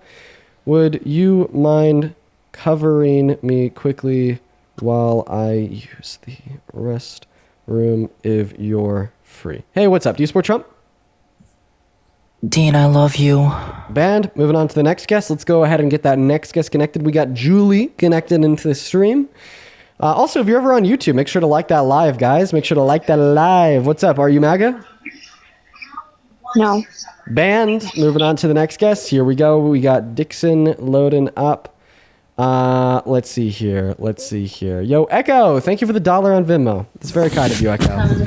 What's up? Hello? Are you MAGA? Yes. Okay. How old are you, Dixon? 31. You know, Dixon, I think I've seen you in my queue for the last couple days. The reason why I've never let you up is because your account is ridiculously absurd. I thought you were a troll. You have an AI picture of Trump riding an eagle. Your name is Dixon, and you have 0 followers. I thought you were going to come up here and be like some 13-year-old that wanted to just scream in my ear as a troll. You're telling me you're a real 31-year-old Trump supporter? Yeah. I just like to keep my identity anonymous on the internet. Interesting, Dixon. Take it away. Why do you support Trump? Well, I think that with your vote, you got to be, just because there's so much at stake with policy and stuff like that, you got to be a little bit selfish. So I think that he aligns with my views and aligns with, although we don't agree with everything, I do think that he is best for my people. So did you know that selfish voting inside of a democracy is just the actualization of the one glaring issue with democracy, which is a tyranny of the majority? And this means that we actually shouldn't vote selfishly, but rather in the interests of society as a whole. And when you say your people, what do you mean? Just to be honest, I don't know if I could say it, white people? Pro. Is your argument that you voted for Trump because he's better for white people? Obviously, he's not the best, but I mean, out of Kamala Harris and Donald Trump, I mean, clearly he has people like Stephen Miller and What am I Pete hearing? Hegseth in his cabinet. Wait, 1 second. Why do you put white in front of it? Like what is like? What do you mean? What drives you? And I mean this genuinely. I mean this so genuinely. Instead of saying that you support Trump because he's better for people, why do you specifically want to support him because he's apparently better for white people? Well, I mean, I just said that at the beginning. I'm a selfish voter for my own interest. Wait, no. You're not voting in your interests. You're voting in the interests, apparently, of all white people. I'm a white person. My interests are not yours. And I'm also not your people. I guess you're more altruistic than me, but no, I see it tribalistically, and I you think that races should be tribalistic? Yeah. I heard a white supremacist tell me that at CMU 3 months ago. Why do you think? I'm sorry. Why do you think that races should be tribalistic? I mean, I don't know. That's just how I vote. Oh, so you don't know? You just feel that way? Yeah. You just feel that way with no explanation. I love my culture and I love my people. Okay, so now you're saying that you think that races should be tribalistic and white people should look out for white people because you love white people. Yes. Do you love black people? Do you love Hispanic people? Even though that's an ethnicity, not a race, my bad. Do you love Asian people? Do you love all people or only white people? Only white people. So why? Okay. All right. Well, yeah. Are you a racist? Do you admit to that? Do you just say, "Hey, I'm a racist"? Yeah. Okay. All right. Have a good day. We're gonna get you the fuck out of here and move on. Okay. All right. We got JV loading up in. What a disgusting human being. What a fucking disgusting human being. What a just disgusting human being. Dude. Oh my God. Moving on. By the way, I apologize. I let him stay up for too long. I'm sorry guys. I let him stay up for too long. God, I was like hoping that like he misspoke or something. I was hoping that like, no, he's just a bold-faced racist. I have too much hope in humanity. I have way too much hope in humanity. Like, dude, sometimes being like an optimist and thinking that like humans don't have to like inherently suck is like, ugh. What's up, Jen? Do you support Trump? I do. Jen, do you mind turning off that TV in the background? Oh, sure. I apologize. No worries, Jen. No worries. So why do you support Trump? Because he's a disruptor. He's a disruptor. What is he disrupting? The libs? The entire country. Oh, so why do you think your country should be disrupted? I feel like we've fallen so far off the beaten path of what this country is intended for that I believe we need a revolution. Okay, so what is this country intended for? How have we fallen off of that path? And what type of revolution is required? 3 questions. What are your 3 responses? I believe, so what type of revolution? I would say a complete reset. And that's part of what I love about Trump is he's firing everybody. Okay, so our country needs a complete, yes, the great reset, Bro, the US isn't a fucking Xbox, my friend. You can't just like reset it. But okay, what is the intended path of our country and how are we falling off of it? Well, let's discuss what brought our country to be our country. Taxation without representation. Okay, so we're taxing people. Right, that's what started it all. Right, that's what started it all. We broke from England because we were not being represented. Okay. I feel like the people, the middle class, I should say, not all people, but the middle class, are not being represented anymore. Okay, who represents the middle class more? Kamala Harris, who wanted to give 100 million of them tax cuts, or Donald Trump, who has now reduced the purchasing power of the average everyday American and has ushered in levels of income inequity equivalent to that of France before the revolution? Well, are you seriously considering Kamala Harris as a viable candidate, as a good president for this country? Well, she's definitely more in alignment with your goals. Definitely, 110%. You're telling us that you care about the middle class. So did she. Yeah, but she, in my opinion, that woman is a complete clown. Oh, so she's a clown, even though she stands 10 toes behind a group of people that you think are being so mistreated a revolution is required. She's on your side, apparently. She's apparently on your side. Think about it. You're telling me that we literally are going to have a reset through a revolution. We're going to pick sides between who stands for the working class, who stands for the middle income, for the average American, and who doesn't. Okay? Which side would Kamala Harris be on? Based upon the policy she ran on in the presidential election, she'd be on your side. So why are you calling her a clown if she's on your side? Can I answer? Yeah. Her history shows that she sides with whatever side she's told to side with.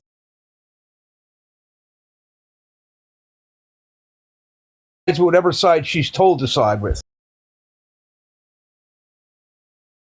Whatever side she's told to side with.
about that. So that one is that peach mango I was mentioning. Now this is that number 2 specifically is that smaller size. So always keep that in mind again, guys. You know, we do have a larger and a smaller size of a lot of your favorites. So don't just always, you know, double check, make sure you're getting the size you want. But, you know, whichever size you go with, that is that one I was mentioning, Poozy. That's like your full multivitamin for the day, plus those additional hair growth or hair care journey ingredients. So this one is on a huge 31% off flash sale, guys. When you see those higher flash sales, those are, you know, those don't stay forever. Those are like jump on it flash sales, like when it's like, you know, 27, 31, 33, things like that. So that's a really big flash sale. Also, this one, you know, is one of my go-tos, not only because, you know, it's the first one I ever tried, but also like it's so yummy. It literally tastes like peach mango nectar or juice to me. So I just take it straight. But, you know, the beauty of these being liquids, it is very easy to be consistent with them, because not only, you know, if you want to take them straight because you like the flavor like me, or it's easy for you to remember because you put it in your daily smoothie, or, you know, you put it in your oatmeal or your yogurt or whatever. It is so nice to have a liquid that tastes good, that can mix with so many different things, so you're consistent with it. So this one is a great option, Poozy. Also, this one, similar to some of these, are really popular, so they're in a ton of bundles. Those bundles, again, are kind of like, what did I say, like number 13 through 31 in the cart? Let's see if I'm right about that. Yeah, I think I am. Yeah, good for me. Number 13 through 31. Those are going to be a good majority of the bundles.